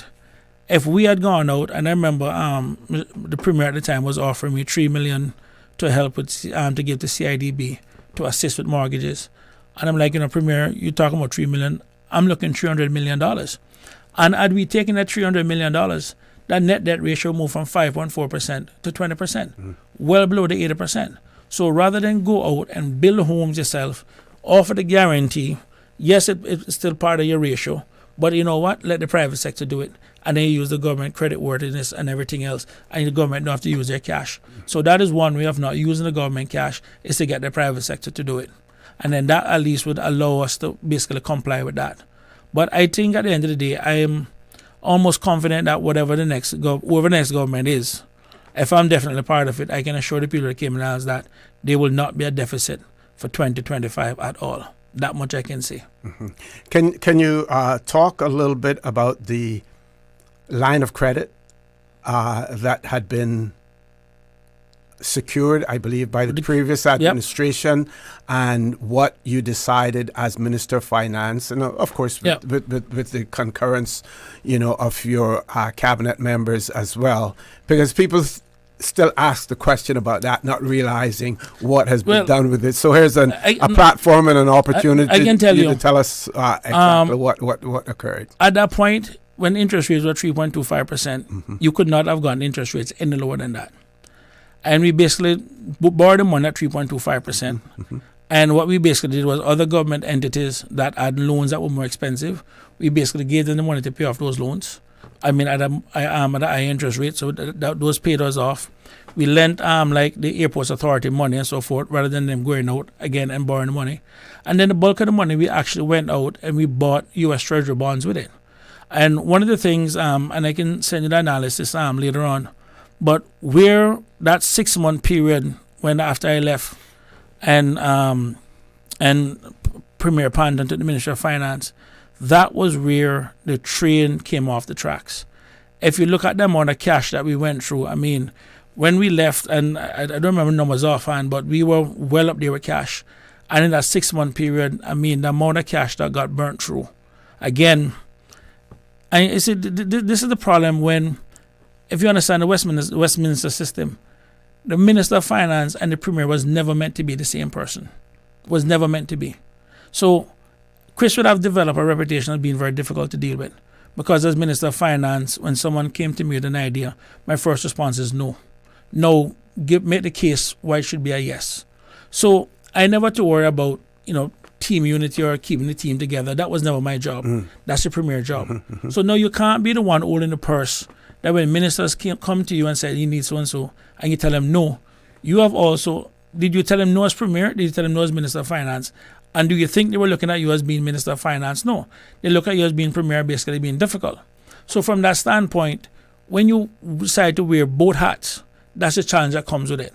So, and there are times where, at the time when in better days, I can say the Premier would have come to me and say, you know what, please don't support this. I'm going to tell him I'm going to come talk to you, but don't support it.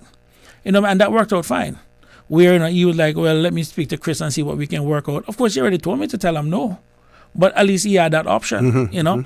So it is from that standpoint where we went out. So I took the money and we invested in treasury bonds, and that was paying us interest. So it literally was almost paying for the actual the debt itself, because we were actually reinvesting it back. And at one point, T-bonds went to as high as maybe like 4 or 5%, but we were basically paying back a loan at 3.25%. So in other words, we're being basically almost like, you know, if we did it right, being paid to carry debt. You know, we were actually making money from the debt. I mean, if you can borrow money at 3.25 and lend it back out at a better number, then you're better off for it. Exactly, yeah. But then, you know, they just started chewing up cash like crazy. And I think that's really where it went south. And people fail to realize that, I mean, just about the time they were when they got rid of Wayne, the country was at a risk of not even having a budget. People forget that Ms. Julia actually rescued the budget process, because there was a very strong possibility that December 31 would have rolled around and the country would not have had a budget. People fail to realize that that's what we were on. And if you look at the strategic policy statement, and I did a video on that, I mean, some of the ratios were completely being maxed out. Debt service ratio limit was 10%, and the SPS said at 9.9%. You are shutting down the entire country for like the next 25 years at the rate in which they were going. The long-term debt, if you look at the region project, again, was also buried in it. So, in short, Wayne was a disaster as a Minister of Finance. You know what I mean? And I really feel bad, because the team that we have there is a very competent conservative team. But again, if you don't have the person in the back cracking that whip and quote-unquote ticking people off, I mean, the Minister of Finance is not supposed to be a popular person inside any government. You know what I mean? And it comes to the territory. Now, at that time, for me, it was quite easy with the amount of political capital I had at the time. I could have taken that chance and, you know, maybe still survive, but for others, it would have been a problem. Yeah. Now, this one is a little bit more personal. Satisfy my curiosity here. I watch CNBC. You know, I get interested in, you know, the financial markets and what's happening throughout the world, especially now with the tariffs and stuff. And on one show on there, the Cayman Islands was mentioned as number 5 in terms of treasury, owning treasury bonds. How does that happen? Is it because of the investment institutions that we have here in the Cayman Islands that operate out of here? What is it? I was surprised. No. It has always been something. And if you go through and you look at Seymour's report, and again, this is, I guess, the nerd in me where I stay up late at night doing this kind of stuff. Seymour actually have the numbers there. So if you look at they have the Class A and the Class B space. We had at one point with all the Class B banks and everything, was about $240, $250 billion worth of assets that we were looking at. And again, when you have excess US dollars, you actually go out and buy US bonds. And that's what people don't realize. If you understand the US treasury market and the US bond market, you understand me? And this is where I criticize the Democrats. I'm going to step back a little bit so the listeners can understand. The US dollar is also known as the petrodollar, because petro, if you go back to February 1945 on board the USS Quincy, on his way back from the Yalta Conference, Roosevelt stopped and met with Ibn Saud, that was the founder of Saudi Arabia. And they made the deal that Saudi would only sell oil in US dollars, which in essence created the petrodollar agreement. And then just about every other oil country that came behind continued the same trend. That alone has kept the US dollar up. So every country needs US dollars to buy oil. And if you have excess US dollars, like say China, for example, you have two choices. You can A, stick it in a bank account and earn nothing, or B, you go and you buy US treasuries, you buy US bonds. And that is what countries or anybody with excess US dollars do. They go and they buy bonds. And that's pretty much it. So that's why China would be like number 1. Now for Cayman, because we have a lot of entities, and we also one of the top islands in terms of facilitating global capital flows, you find out that there's a lot of excess dollars here. And of course, any excess dollars you have, the right place to put it is, especially if you want it quickly or whatever, quick turnaround, you put it in bonds. And that's one of the reasons why. But you notice you said that we were number 5. Yeah. Okay, now I'm going to ask you, and which is the 5th largest offshore financial center? Yep. So it's no coincidence that we're number 5 and we're basically the 5th. I mean, so it kind of give an idea in terms of where we stand in from that standpoint. But In terms of like the other countries that have excess dollars, like especially the countries that trade surplus. So you see with China, you see with Hong Kong, you see with Japan, and those different places, then that's only natural. But no, it's for those who have been watching for the longest time, and for the amount of banks we have and the amount of institutions we have, it is pretty much normal. Okay. Now, what do we say to those persons who say, gentlemen, with your financial background and with the experience to go with it, because you were Minister of Finance, when we look at the 3 registered parties in the Cayman Islands now, we have one party that is headed up by there's only one political party. There's only one political party. Okay, we'll talk about that afterwards. Who is involved in the accounting side of things. We have another party whose leader now was the Minister of Financial Services, and who no doubt will say that when it comes to being a Minister of Finance, maybe along with Premier, may want to be Minister of Finance. When we look at another party, the PPM, we see a former Minister of Finance who is still a candidate in Georgetown East. If all of those get elected, and with your qualifications and financial acumen, what table would you be able to sit at, or would you want to sit at? Well, the thing about it is, OC, in terms of being the Minister of Finance, I think my record speaks for itself in terms of achievements. Now, am I interested in that ministry? The short answer is no. Okay. The ministry that I'm particularly interested in is health, which I've said at the Chamber Forum. And part of that is driven to make sure that my free health care for my seniors and my Caymanians 18 and under go through. So that is something that's passionate to me. And the other ministry that I'd be interested in would be labor and immigration, to ensure that, we put the curb that we continue, the trend that we continued on. I'm pleased to say that, you look at our record in terms of statuses, we went from 595.23 to 266 in 2023, only for the number to balloon up to 1,567 in 2024. So I think with Dr. Steve McField and the board that we had put together, on the status side, I think they were doing an excellent job, and I wish they had continued on that trend. But for it to jump from 266 to 1,567, you have to go back to the mass status grant to see those kind of numbers like we had last year. So from a passion standpoint, and from where I think I could be effective, because at the end of the day, you need a labor minister and immigration minister that don't fit that nice profile. I can tell you, one of my that stood out for me, I remember when the Compass headline read 10,600 work permits deferred over 10 months. I got killed that night in my caucus. The only 2 MPs that stood by me that night, that stood by me, was Bernie Bush and Kenneth Bryan. Some stayed quiet, but the door was open up. It was like somebody at a meeting before the caucus started to say, we're starting with Chris. I left the caucus that night and built the caucus chat group. And it was 1 week shy of 3 months before I was basically went back. So you can imagine Minister of Finance and Deputy Premier not even on the caucus chat group. I'm like, I don't even know you guys have to say. But to answer that question, not wanting to it, if I had to do it, even if it's just for a year or two, to make sure that we stay compliant with the FFR, the person that I would choose for that role would be Roy McTaggart. For the simple fact that, one, and I've said this publicly, the PPM has a social conscience. People can say what they want, but they have a social conscience. I know the leader of the Cayman Islands National Party. I know he opposed the free school lunches that we did. And the one thing that really jumped out at me, which I was happy when he resigned from being chair of the Education Council, was in December 2021, the total amount of money unspent in scholarship was $3.96 million.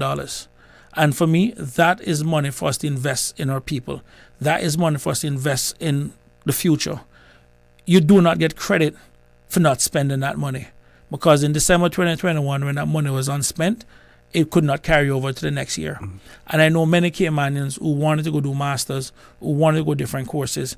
I mean, even for Christ's sake, you had people who wanted to go to Michael Miles Inspire School, and they couldn't even get a scholarship for it. So returning $3.96 million or not spending $3.96 million of money that we voted for to invest in our people, that for me was a big no-no. So when he came and said he was resigning from the Education Council, I'm like, thank you, Jesus. You know what I mean? You don't give credit for that. So, you know what I mean? You need people who have that social conscience from that standpoint. And, you know, you're talking about selling assets, getting rid of Cayman Airways, even selling rid of Cayman here. And maybe that's why none of the people didn't show up. I mean, we don't want to sell rid of Cayman. We want to sell Water Authority. You know, you want to get rid of Cynical. I mean... We celebrate our 50th anniversary next year. I mean, exactly. You know what I mean? So you don't want people that kind of mindset. And one thing you learn in accounting is you be careful, you know, to price everything and the cost of nothing. You know what I mean? And you have people out there who can see the numbers. And that's the reason why, like I said, you're going back to the preview, where people are freaking out to some extent on the deficit. You still have to look and see where the money is going. Are you going to say no with this inflation that's coming, with the inflation that we have had? Are you going to say no that we should not pay civil servants more? I mean, I took the motion, well, in the budget that I had before I left, I did have 13% over 3 years for civil servants inside here, because at 1 year alone we had inflation at 9%, and that 3 years would have caught that 13% over 3 years would have allowed us to caught up. You know what I mean? And one of the best examples of that, OC, is when I was Minister of Finance, I took the paper to the cabinet to ask for funds to get people for assistance with the light bills. Now, was it something that everybody agreed to off the bat? The short answer is no. No, as I said to my constituents, I had a choice. I could have come back and said to you, well, you know, I took a paper and I tried to get this done, but it didn't work. Or I behave a little bit rough and beat some of them over their head. I mean, with verbally, that is, no bad words or anything like that, to say I needed to support this. And the irony about it, OC, while that may have cost us over $7 million for that 3 months, by putting those money back in the pockets, guess what also happened during that period of time? Customs revenue went up. Because the people had the money now that they could have gone out and spent it back in the supermarket. So we actually increased customs revenue in that same period of time by over $3 million compared to the same period the year before. So the net effect really was $3 million or something it actually cost the country, as opposed to the $7 million. You know what I mean? So you have to look back at the economic activity. Now, some people out there will just look at the price of $7 million and not recognize the overall cost. And that's why I say you need people with a social conscience. I can tell you last summer, when we knew that the oil prices were going to be some of the highest, because the Arab world wanted, they said they weren't riding with Biden, and they wanted the Democrats to go on. They already had succeeded in terms of getting rid of the UK government, and they were going to have some of the highest oil prices in the world. And I can tell you, I had people in the cabinet that was calling me like, you know, Chris, you remember what it was we did to get it through? And I'm kind of like, you forget about that to carry on with some people to get it done. So it is from that standpoint. So I can tell, I know the Premier wanted to do it. I know Minister Brian wanted to do it. I know Jay wanted to do it. You know, but they could not get consensus. Now, I'll leave them to tell the public who inside their government wouldn't have agreed with it. Because one of the things that people fail to realize to the public, and I think it's important, and you as Cabinet Secretary can confirm this, there is no vote in Cabinet. Cabinet goes by consensus. If one minister said no, it's no. It doesn't, in fact, it doesn't even get to Cabinet if you don't even have the consensus in caucus from that standpoint. And Cabinet just pretty much carries it through with all the debate done. So when something gets there, it's because everybody, not just the ministers, but the non-government members also have agreed to it. So when you're a politician come up like, oh, they did that, but I didn't agree with it, they lie. Because it would not have been done. You know what I mean? So it's kind of difficult when you want something done and you can't get all your members on board for it. But that's pretty much how the process works. Just recently, the Health Services Authority announced the renaming of the hospital to the Anthony Eden Hospital. Comments from you on that? Actually, first of all, I was off island. I had an engagement that was long overdue, that I really missed it. And I want to say congratulations to Mr. Eden. He's a decent public servant. I most of the motions I carried in my first term were actually seconded by Mr. Anthony. As a matter of fact, every motion that I wanted to get passed, I asked Mr. Tony to second it. And if I didn't want it passed, I would ask another person to second it. But once Mr. Tony had put his signature on it, so I know he's compassionate, he's caring. The health services is something that's near and dear to him. And I'm happy that they did that. And I just want to offer him my congratulations. And I'm glad to see that he got his roses while he's still alive. So I'm very proud of him for that. Okay, thank you for those comments. Many people have been talking about the creation of a sovereign wealth fund. Some have called for us to have some sort of a recovery fund in the event of natural disasters, but we are also subscribed to the Caribbean Catastrophic Facility, as well. What are your views on a sovereign wealth fund for the Cayman Islands? Overall, it is something I support, but I would not make it a priority. The biggest priority for us right now is actually a sovereign health fund. And I think that is more important, and I'll explain to you why. If you look at the FFR, one of the ratios requires us to have net assets to be positive. I think the last time I looked at it is about 2.1 billion we had in net assets. But OC, the truth of the fact is, we have $2.4 billion in unfunded liabilities and unfunded medical liabilities that has not yet gone onto government books. That if it does go on, it will definitely make us non-compliant with that metric, with that metric of the FFR. And I think we're not taking this health issue serious enough. And this is what I want to say to the public, and this is why, as much as people are critical of the 2% tax that I want to put on foreigners owning property in Cayman, we need to start dealing with that issue. Back in 2004, that government unfunded medical liability was $645 million, thereabouts. In 2014, it was $1.3 billion. And 10 years later, since then, it's now 2.4. It's like it is doubling every 10 years. And that is government's contractual obligations to you and other civil servants who have put in your time, have served the country, took a pay cut in the process of doing so to get a better medical, to get a better pension, that they have to provide that. So central government alone is $2.4 billion in unfunded medical liabilities. On top of that, there's about another $360 million in unfunded pension liabilities.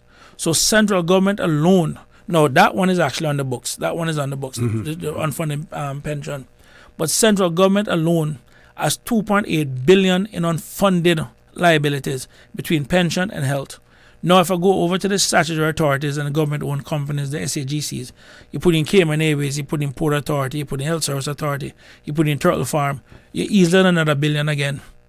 So the government itself is talking about, you're looking at about $4 billion in government. And the point I'm making to the citizens of the country is this: that $4 billion is contractual obligations due to people who worked in government, that you owe them that. That's part of the contract. We have 14,000 Caymanians, or 14,000 voters. That's 1865 in the next 12 years. The average voter age right now is 53. So when that time comes around, and bearing in mind now in 2023, we spent 78 million CI on 2,069 people that we assisted that who had little health insurance or no health insurance, 78 million. If we extrapolate that back out and looking at that 2,000 that cost us 78 million, and then looking at the 14,000 that we have adding on, in the next 12 years, about a $300 million bill. So government will have their own contractual obligations. I know you're talking about people in the private sector will be having the same problem. So this is one thing more than anything that we need to create that sovereign health fund to deal with that issue. And any day the UK decide to get crazy and say, you know what, put it on your book. The Auditor General has not signed off. Let me rephrase it.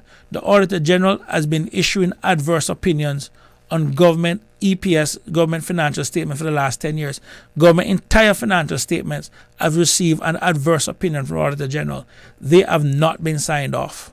Well, they've been signed off with an adverse opinion because of that reason. So that's one we can no longer kick down the road. And like I said, every 10 years it has been doubling. You know what I mean? And that's why I proposed the 2% property tax on foreigners. They kill me for it. Spain did 100%, and nobody said, hey.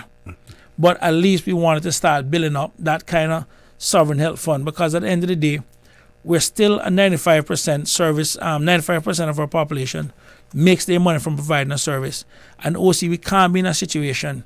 You have had a health scare already. I've had a health scare already, where we have people literally one medical emergency away from being bankrupt. This is not a first world island is supposed to be living. Yeah. So that 2% would be ring fence and go directly to straight to that, and then and start building back up the reserves. Because, like I said, government has their own problem, but now we have the private sector. So it's either A, we go and we mandate that private sector companies provide health insurance for people who work with them after a certain period of time, you know what I mean? Or B, we basically put that safety net in place ourselves.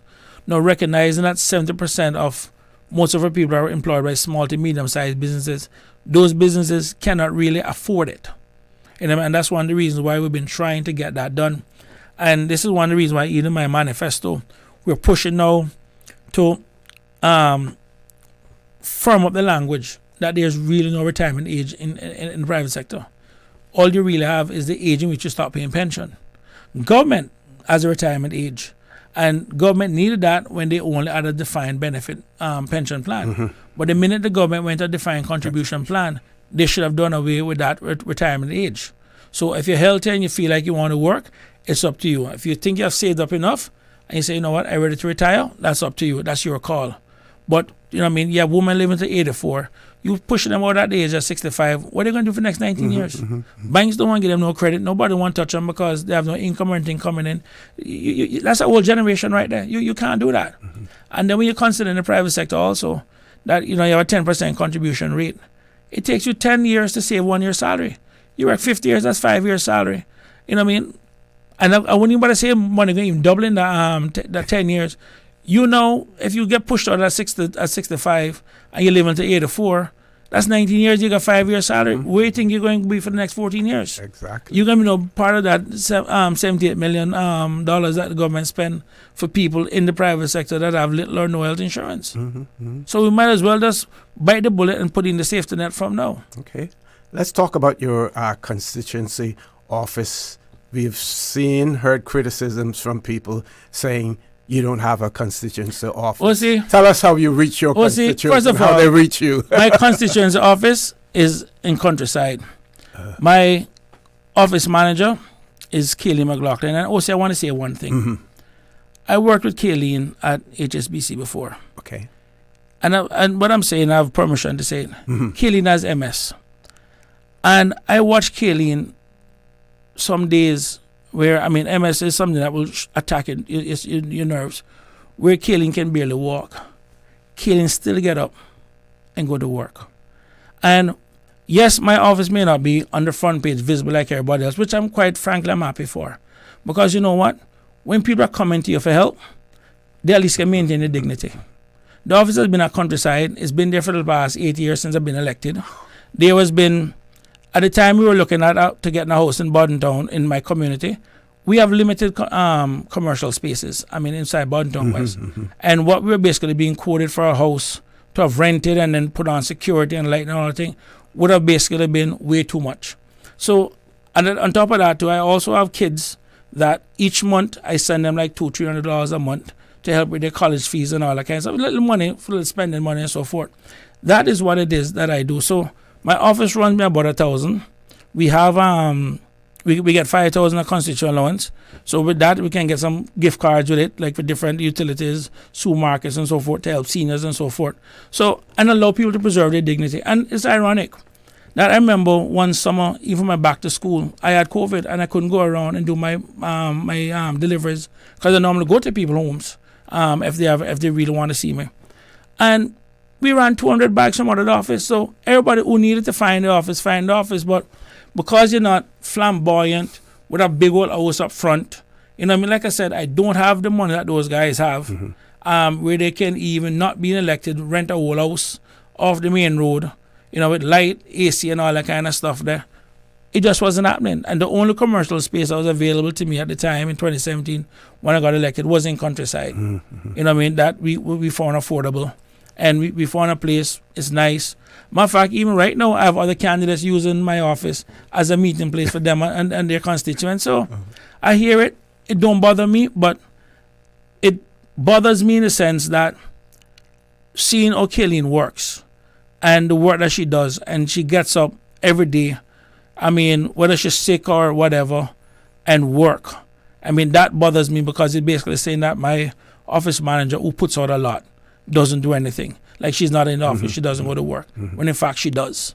You know what I mean? So, but some have even questioned the mere existence of the office, saying that it doesn't. Listen, I'm glad that you've gotten this opportunity. And listen, and like I that. said, it's in countryside. It's right next to the Napa building. It's been there, and like I said, people can come in. We can meet with them quietly. They walk in, and people don't even know that they're there to see their MP, and whatever assistance they need, they can maintain the dignity.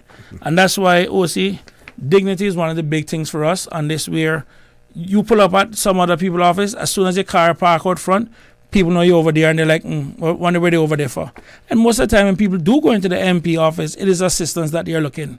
So I don't think that anybody really needs to be on the front page like that. If you're looking at assistance or they want to see the MP, you should be able to see people at least with some level of privacy and at least some level of dignity with it. You know what I mean? Yeah, which brings us more to the tenor of this election cycle. We've seen, defacing of, campaign signs. We know that social media now is playing a huge part in it. We see candidates having their own campaign songs, and we see memes and everything else.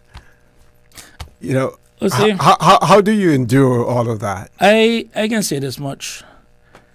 One of the things that I am grateful for more than anything, and it's one of the things I never got a chance to really say thank you to my late dad for.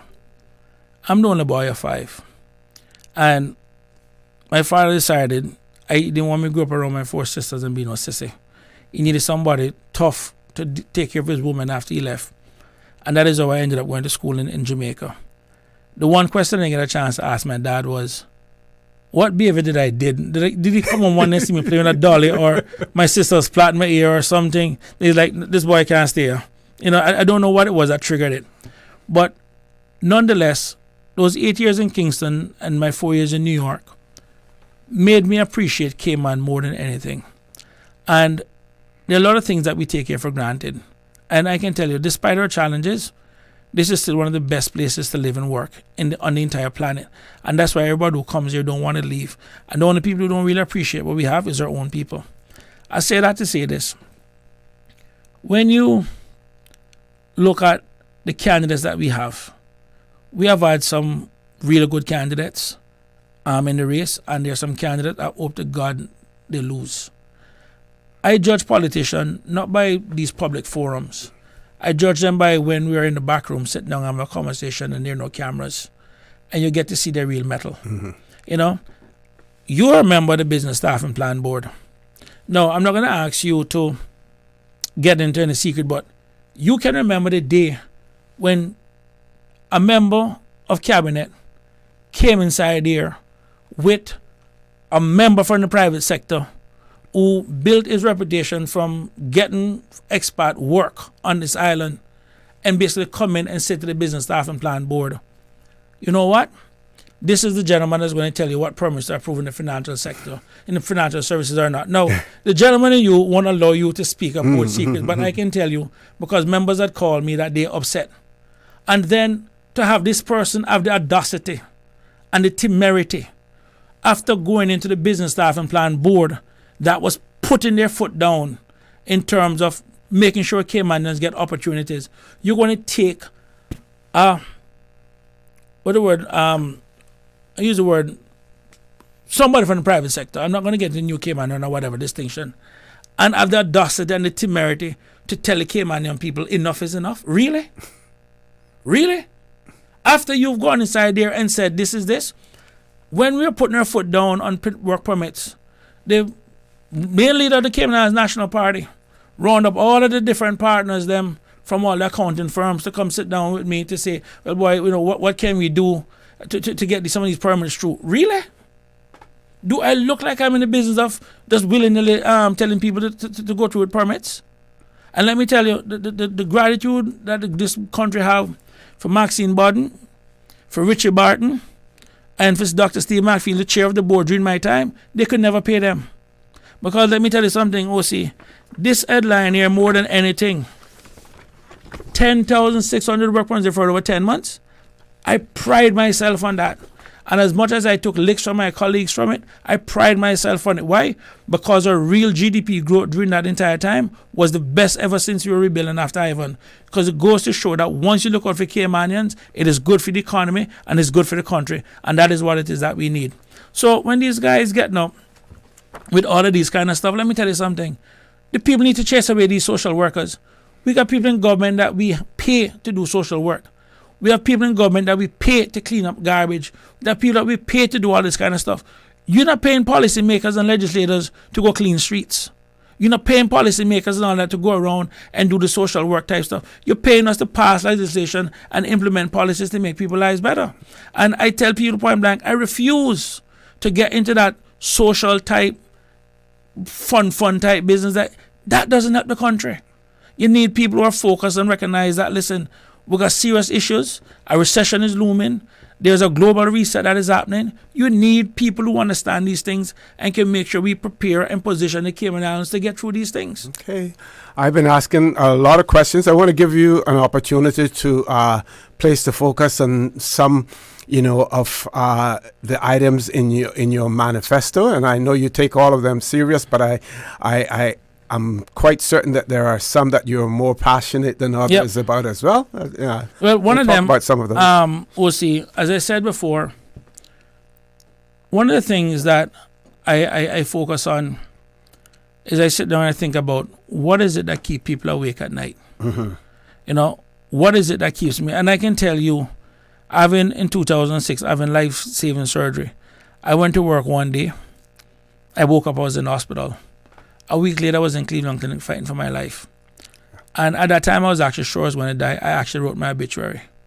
And there was a part of my obituary when I started speaking about my relationship with my mother. And then, speaking about our relationship with God. And at that point, I said, you know what? God not going to take Rose Saunders one son from her. I mean, I'm still my mother's favorite child of all the 5 kids. And my sisters all know that I'm my mother's favorite. And I'm like, no, God not going to do this to her. But at the same time, when I look and see what I wrote at the time for my obituary, it was more corporate, Chris. I was blessed to have gotten an education that was paid for by the people of this country. And back then, I look back at it, I can't say in good conscience that I gave back what was given to me. And that's when I decided to be a little bit more active, social and everything else, because I was actually living in a bubble. I'm not ashamed to tell anybody. You have the same circle of friends, you hang out the same place, and you basically became oblivious to a lot of things. And, as John was saying on his way out, when, he was reminding me of some of the stuff that we did, and you reminded me of some of the stuff that I did too, even Boy Scouts, in terms of that big old donation and, stuff to Bodden Primary, where we started get more active in terms of doing stuff in the community. And that's actually when I started my own tithing, where 1/10 of what it is I do, I give to charity. Well, I don't give it to the church, but I mean, supermarket, you see somebody looking at the items and you realize your cost conscience and you say to the cashier, listen, just put that on my bill. That kind of stuff. So you find your own way of giving back. But during that time, the one thing that jumped out to me was being the breadwinner in my family. What would have happened to my family had I passed?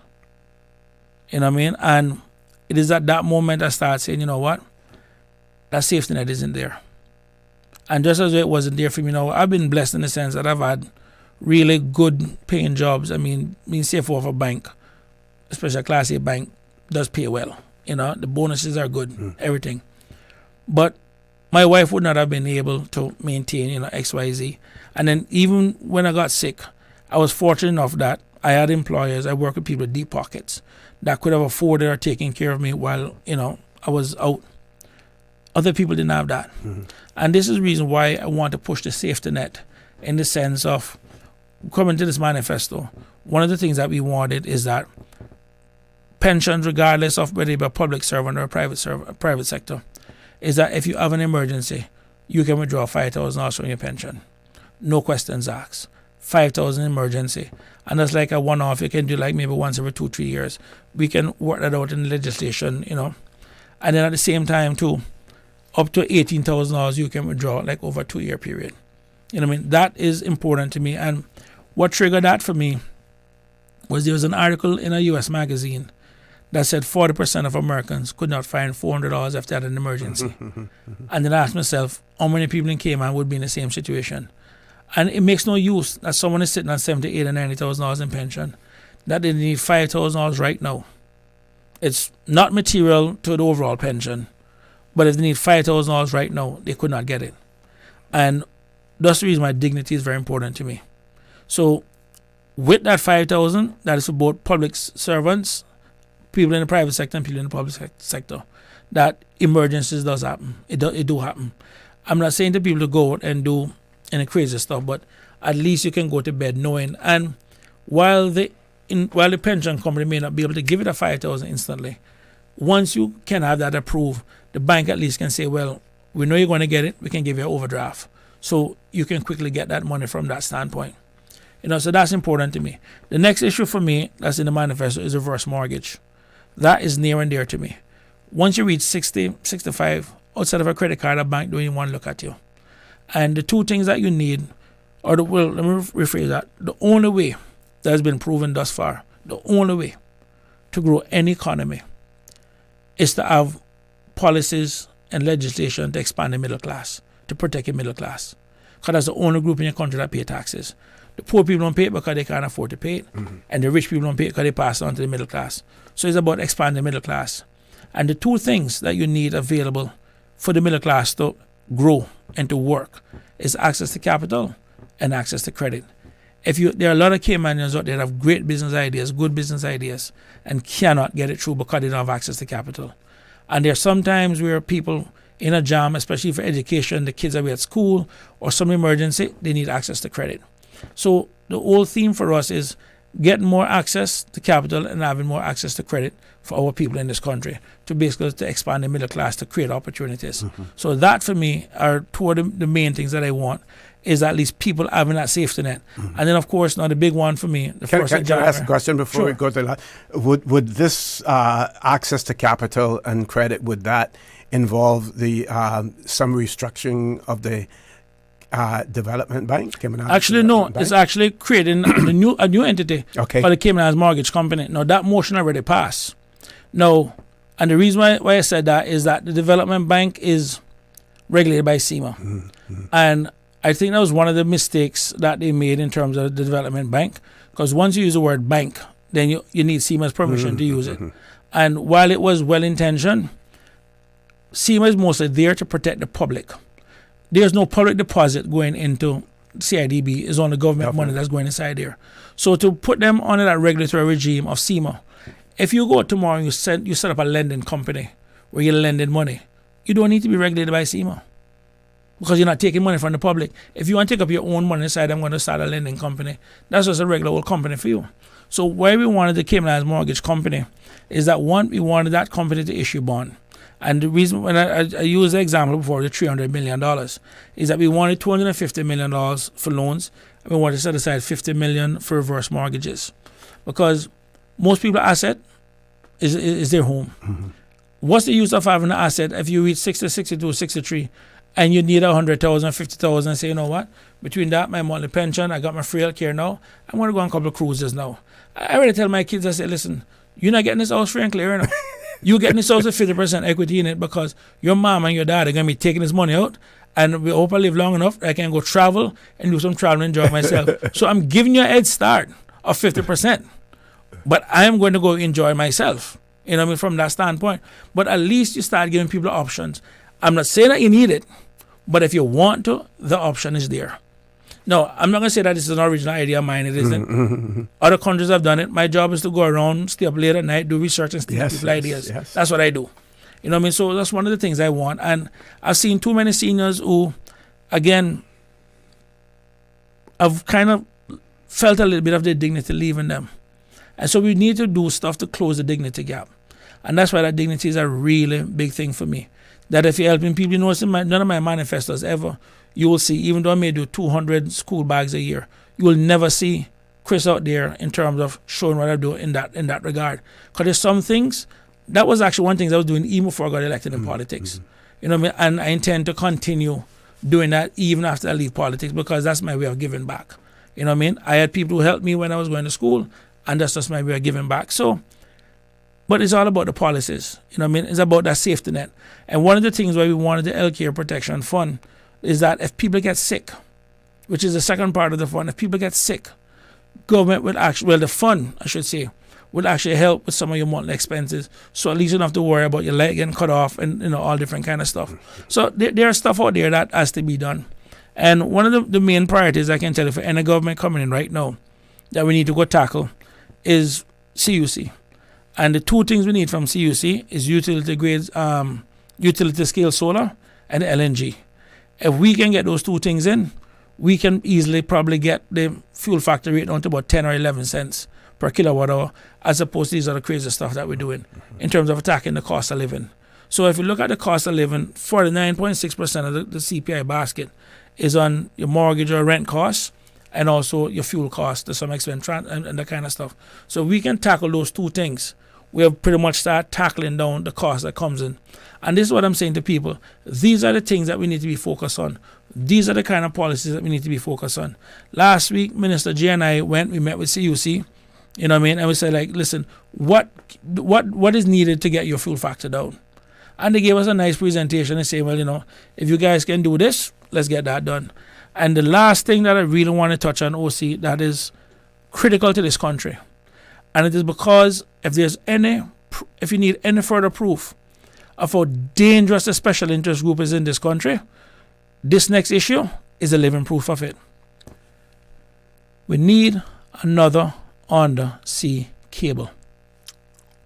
OC, we have two connections, two cable that connects us to the world. The Cayman Jamaica Fiber System, CGFS, that it came to its 25-year end of useful life in 2021. So that system has already passed its 25. It came out in 1996. From when Cayman was put it in. The other is the Maya 1 cable that came online in 2000, and its 25 years useful life is 2025. This is the last year of, you can say, you have reliable. I'm not saying that it won't work or they won't work, but I'm saying in terms of quality, reliable service. They have now reached a 25-year useful life. OC, the Maya 1 cable was down for 2 months. Okay? This entire country financial services sector, tourism sector, our connection to the world was literally being on that strand of air with the Cayman Jamaica Fiber System for like 2 months. Okay? We cannot continue to play politics with it.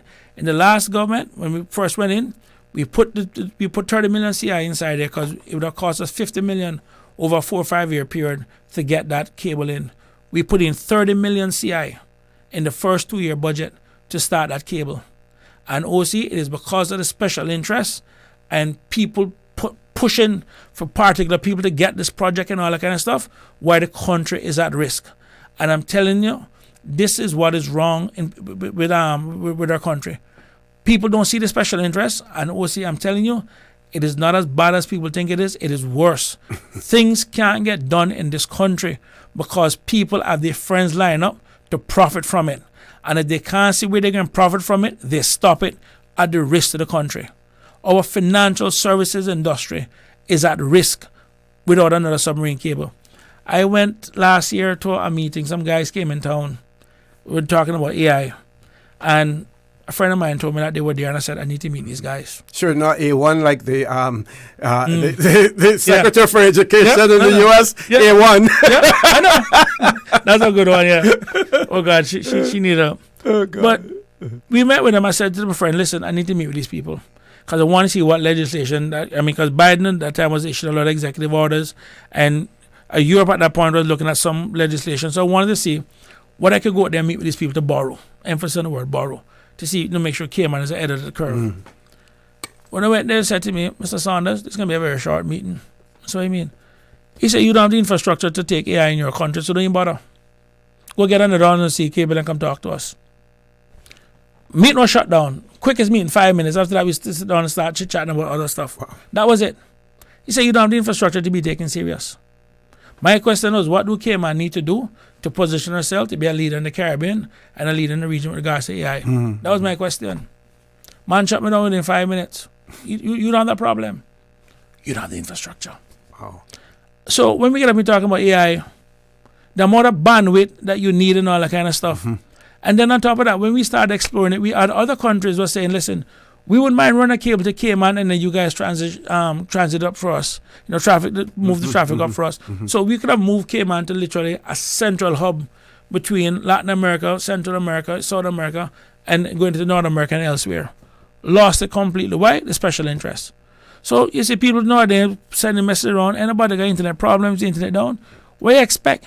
You are running on one fiber system line that was, and if it's loose life in 2021, holding the whole country together.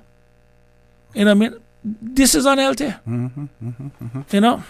Now, I know you like your fruit trees and stuff like that, and proud of your, fruit trees in the back of your house and everything. Can we talk a little bit about food security in the Cayman Islands, how important it is? I saw I didn't bring that memo from the Caribbean Development Bank when they came here the week of February 6th to February 10th, 2023.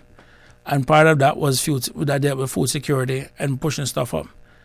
And all we had to do, OC, was sign the dotted line to get the technical assistance and everything else in. And for whatever reason, some people just believe that Cayman should be doing business with either Caribbean countries or Latin America countries and so forth, which is really, really sad. Now, to credit Minister J, he has been going out, opening up new avenues, new opportunities in terms of getting different channels, because it's kind of somewhat stupid that the ships will bypass Cayman from South America and Central America to go up to North America, and then for us to go up there and buy the food when we could have gotten it. You know what I mean? And I saw the challenges that Minister J were getting, the fight that Minister J were getting. And one of the first things that we had even agreed to in the PAC government was a government discount store. And I remember speaking to one major retailer, and they said to me, Chris, we will be willing to operate that discount store for you. He says, I can tell you there are more affordable brands that we could carry, but the challenge that we run into is securing the quantity. And he said, if anything that COVID taught us, it was how important that supply relationship was. Because the worst thing you ever want in a country is an empty supermarket shelf. So he says, so while some of the products I may carry may be a little bit more costly, I can guarantee the quantity every month to make sure it comes in. Whereas some brands I can carry, you can get it for the first 2 months. You're not going to get it for 1 month. They may get it about month 3 and 4. You miss it month 5. And he says, we're willing to operate that government discount store for you as long as people recognize that some of the brands that we carry, you may not get it from month to month, but at least it'll be affordable. And we thought it was a great idea. And we were pretty much on board. That retailer was willing to do it. Government didn't have to do the resources. They were willing to, and we were actually setting it up at the Agriculture Pavilion. So the place selected and everything else. And again, because it was one particular person that somebody didn't like, but they were willing to do it, all of a sudden, well, it becomes this problem, becomes that problem. And see, let me tell you, the things in this country that we don't do either because of bad mind or special interest is just sad. You know what I mean? And that was an opportunity to get more affordable brands in Cayman. And the retailer, funny enough, had given me a story where he said to one of his employees came to him and said, and I'm going to say it, I bought this bag of potatoes from Macross, you know what I mean, and this is the one I paid for it, and you're selling it for that. And he said to the person, yeah, but then I either owe. He said, sir, by the time my mayonnaise, my paprika, my other seasons on this, you can't tell the difference. And, he said that, you had to go back to his management team and said, why are we carrying this brand? And they're like, because we can't guarantee the quantity. You know what I mean? So it is from that standpoint you start getting an idea in terms of how this thing works. And we're like, you know what? Let us run the government discount store. Let us do that this way. And again, this is one thing that I would say to people, we need to go back and push to get in to go. And I look at the different groups. I can tell you right now, the people who opposed the government discount store, well, in the current set, because I can't blame the Cayman National Party because they're not going to body elected in it, is within the TCCP. So people can do their maths with that from that standpoint. And, it's funny. I was speaking to Minister J, called me the other night, and I think on the leadership debate, when one of the I guess I say TCP people know where it is now by process of elimination, we mentioned about doing LNG. He said, Chris, before I almost drop out my hand. Because he remember the fight he was getting in caucus, you know what I mean, in terms of pushing for LNG and everything else. Because from day one when Jay went inside, Jay wanted LNG. Mm. You know what I mean? And Jay got his fight. And now all of a sudden everybody's out there talking about LNG. Like, really? When we could have been much further ahead? You know what I mean? Again, OC, like I tell you, people need to wake up in this country. I'm not going to say to you that we can have a Cayman where everybody is rich. I'm not going to tell you that. But OC, I can tell you from my research, from all indicators out there, we can have a Cayman where nobody needs to be poor and nobody needs to be struggling. $1.3 billion being spent a year between operational capital for 40-something thousand Caymanians. No Caymanian need to be struggling. Mm-hmm. Not when you got a population that can fit inside a stadium. Yeah, I'm told we have about 5 minutes left, so I want to give you an opportunity for some closing comments and to cover any other thing that you want to cover as well. Well, see, you said at the start of this show that it's unfortunate that my other opponents didn't show up. For the people of Bodden down west, I think it's actually fortunate in the sense that they get to see what it is that the candidates are made of. I knew, and I said to my sisters, them coming out of that chamber forum debate, because OC, I walk out of it, I remember looking at some people, body language when they were leaving, and I said to myself, yeah, you run up all your mouth, you're not all this to say until you come face to face.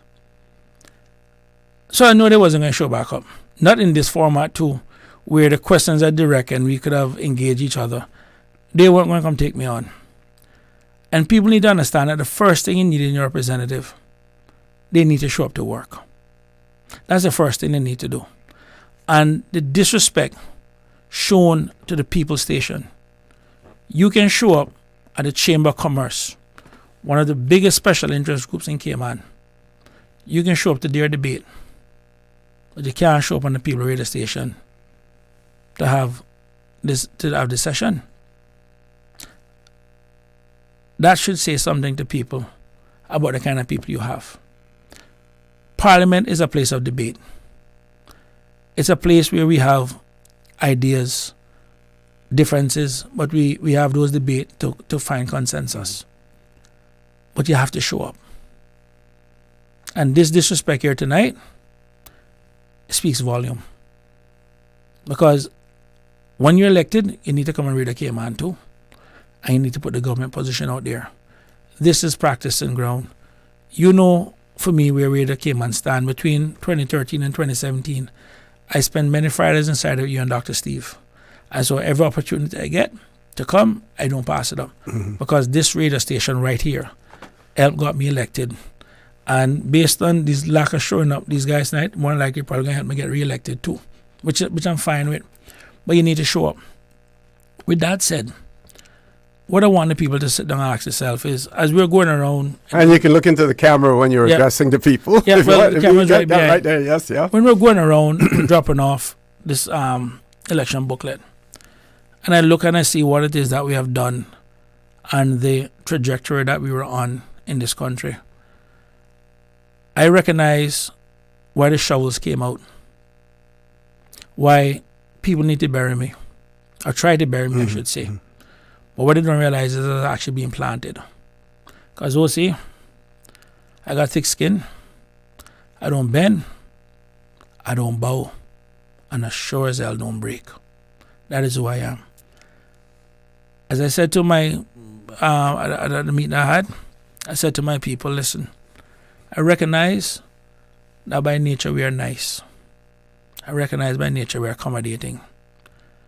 And I'm not going to sit down and tell anybody that politics itself is about being nice. It is not. You do not achieve the lowest Caymanian unemployment rate in more than 20 years of 3.6% by being nice. We move 1,007 Caymanians from being unemployed to being employed in 1 year to create that. I'm not going to sit down and say to people that behind closed door, Chris was, can you please do this with me? No. It's not like that. My conversation goes like this. I'm a politician. I work for voters. And if voters can't work, people who can't vote and get no work. Go find them to work. Conversation goes like this. Let me give the government policy. 1 for 1. You want 1 permit? Give me 1 Cayman. You want 1 chef? Give me 1 Cayman chef. You want 1 manager? Give me 1 Cayman manager. 1 for 1. You give me that, we good. That's what the conversation is. Now, are people in the private sector used to government ministers having these kind of conversations with them? No, they're not. And so you get this reputation that, oh, Chris may disrespect people or Chris may disrespect that. I can tell you straight up, OC. When I come on to fight for my people, I'm not going to tell anybody I use any bad words because I don't use an impulsive language. But I can say this much. You don't leave wondering what Chris' position is. You know. And at the end of the day, because I am unbought and unbossed, and the only people I owe anything to is the people of Bodden Down West and the Cayman Islands as a whole, I want the people to look around and see the amount of money being spent. When I went out and cost my campaign of what it would take to go head-to-head with these guys, it would have been more than twice what the election law would permit. And I decided I ain't doing that. You could go out in corporate Cayman and raise all the money to fight these guys. I'm not doing that. Why? Because then I'm going to be owing somebody a favor. So when I sit down as the next, hopefully if all goes well, Minister of Immigration, and I say to the board chairman, this is the position you need to take, I don't have to say to him, except for this one, except for this one, except for this one. No exceptions. It's as simple as that. People in this country need to people who can fight for them. This is not about being nice. And this is where the problem is. And because they can't get through to Chris, and unfortunately for them, Chris' biggest vice is a game of dominoes and good company of intellectual people, which I don't need money for, that I can sit down and have these conversations. So they can't get it through. I don't go to the cocktail parties. I don't hang out with them. I don't need that kind of stuff. But what I can say to the people is this. We're going through a global reset. There's nothing that we can do to stop it, this little small island. What you need is leaders and representatives that can see what is coming and prepare our people for it to make sure that we are positioned, that our people can remain prosperous and our people can be healthy and they can live in a secure country and they can have their dignity. This is really what it is about. This is what this election is about.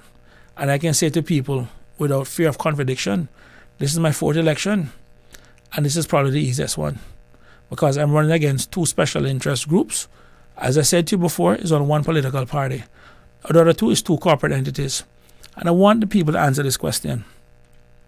Do you honestly think that 2 gentlemen who have done very well under the current system have become very rich under the current system, have maintained being rich under the current system? Do you really think they want to change this system, the same system that makes you suffer, the same system that makes you struggle? You really think they want to change the system? Ask them, some of those candidates, to bring out their employment contracts. Ask them how much money they're being paid per month to run. Ask them what kind of budget they're being given, which I can assure you is above that of what the election law is in this country of more than $40,000. Ask them to produce those documents. And then you'll understand who they're working for. And then you can ask, are they working for you, the people, or are they working for the corporate people that's financing them, that's funding them? So from that standpoint, as I say to people, I know my voters. They're not easily swayed by the shiny objects. They understand the big picture. They understand what the future looks like. And I have put my confidence in them. I haven't had the pleasure and the distinction of being their representative the last 8 years. I can trust them that I know that they know better. Understand me? And there's no way they're going to be putting these corporate entities, them, anywhere close to the powers of the level of power in this country, so they can sell off the assets them like Radio Cayman here. No wonder they can't come on it. So OC, I want to thank you for the work that you have done. You have given this country more than anybody else, and I want to give you your roses too, in the sense that you have left government, you have put in your time, and you still come back and you continue to give back to the public. And this is what Cayman is really about, is giving back. It's not about you getting rich and then you have nothing to do, you're bored and you decided, I'm going to come run. say what you want to say about Alden. That's why I've always said it.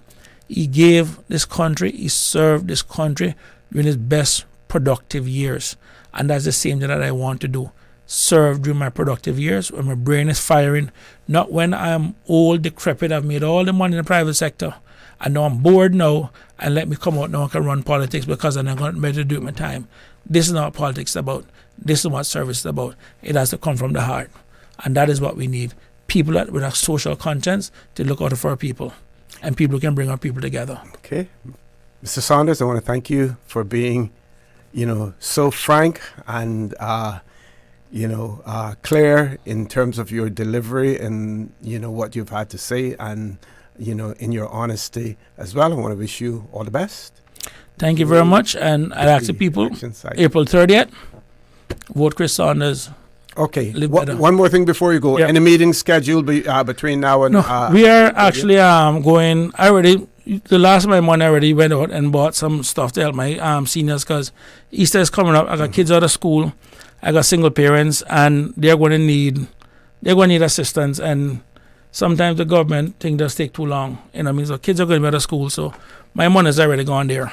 Okay. You know what I mean? But I'll be coming door to door. So this week I should be finishing off Northward and Wilty area. Next week I should be in the Beach Bay area. You know what I mean? So we're getting there bit by bit. Okay. Well, again, I want to thank Mr. Saunders. I want to thank all of our listeners and our viewers as well. We want to thank the previous candidate, Mr. Dwayne Seymour, as well. Folks, thank you again and have a good night. And may God continue to bless these three beautiful, wonderful Cayman Islands. Covering Cayman, Little Cayman, Cayman Bright. Cover me. Radio Cayman in the Cayman Islands.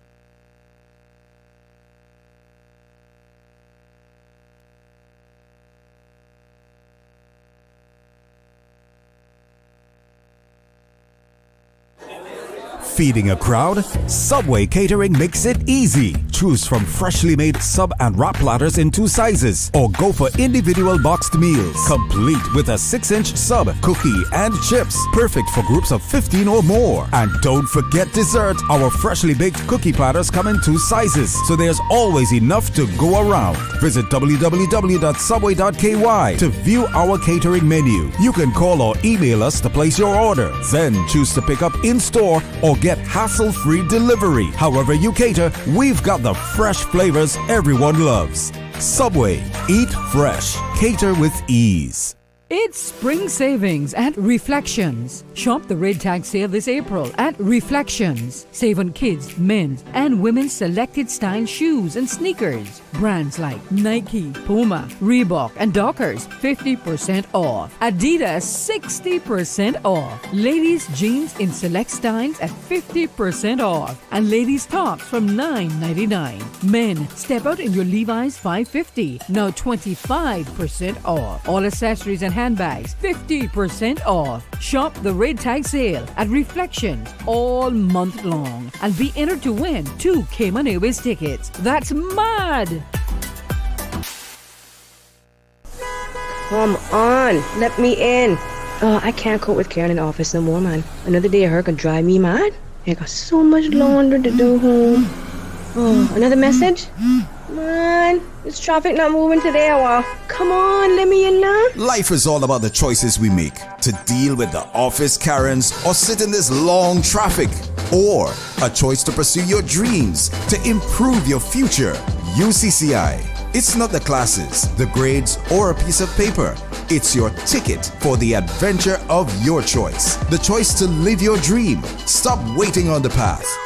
Visit www.ucci.edu.ky. Choose your dream and blaze your trail today. Hey, Cayman parents, we get it. You're underslept, over-trafficked. You can barely find your sanity in the morning because you're still trying to find your kids' shoes and lunch boxes. Let Yum take some of the stress away. Every day, over 3,000 students enjoy delicious, nutritious meals from Yum. Over 5 million lunches served and counting. Private school parents? Browse the Yum Cayman app and order up to a month in advance or last minute by 12 a.m. the night before. Government school students? Just drop by the Yum canteen. No pre-orders needed. Yum can't help you find your sanity, but we can sure make your mornings just a bit easier. Check out daily menus at myschoolpos.com or visit yumcayman.ky to learn more. At Enterprise Cayman, we're connecting ambitious minds with real-world opportunities. Whether you're an aspiring entrepreneur, tech enthusiast, or looking to expand your network, we've got the tools, training, and community to help you thrive. From career-boosting internships to hands-on startup support, this is where innovation begins. Don't miss out on the upcoming hackathon happening May 10th. Explore this and more today at enterprisecayman.ky. Enterprise Cayman. Innovate, connect, grow. Since 1976. Covering Grand Cayman, Little Cayman, Cayman Bright. One small step for man, one giant leap for mankind. Radio Cayman in the Cayman Islands.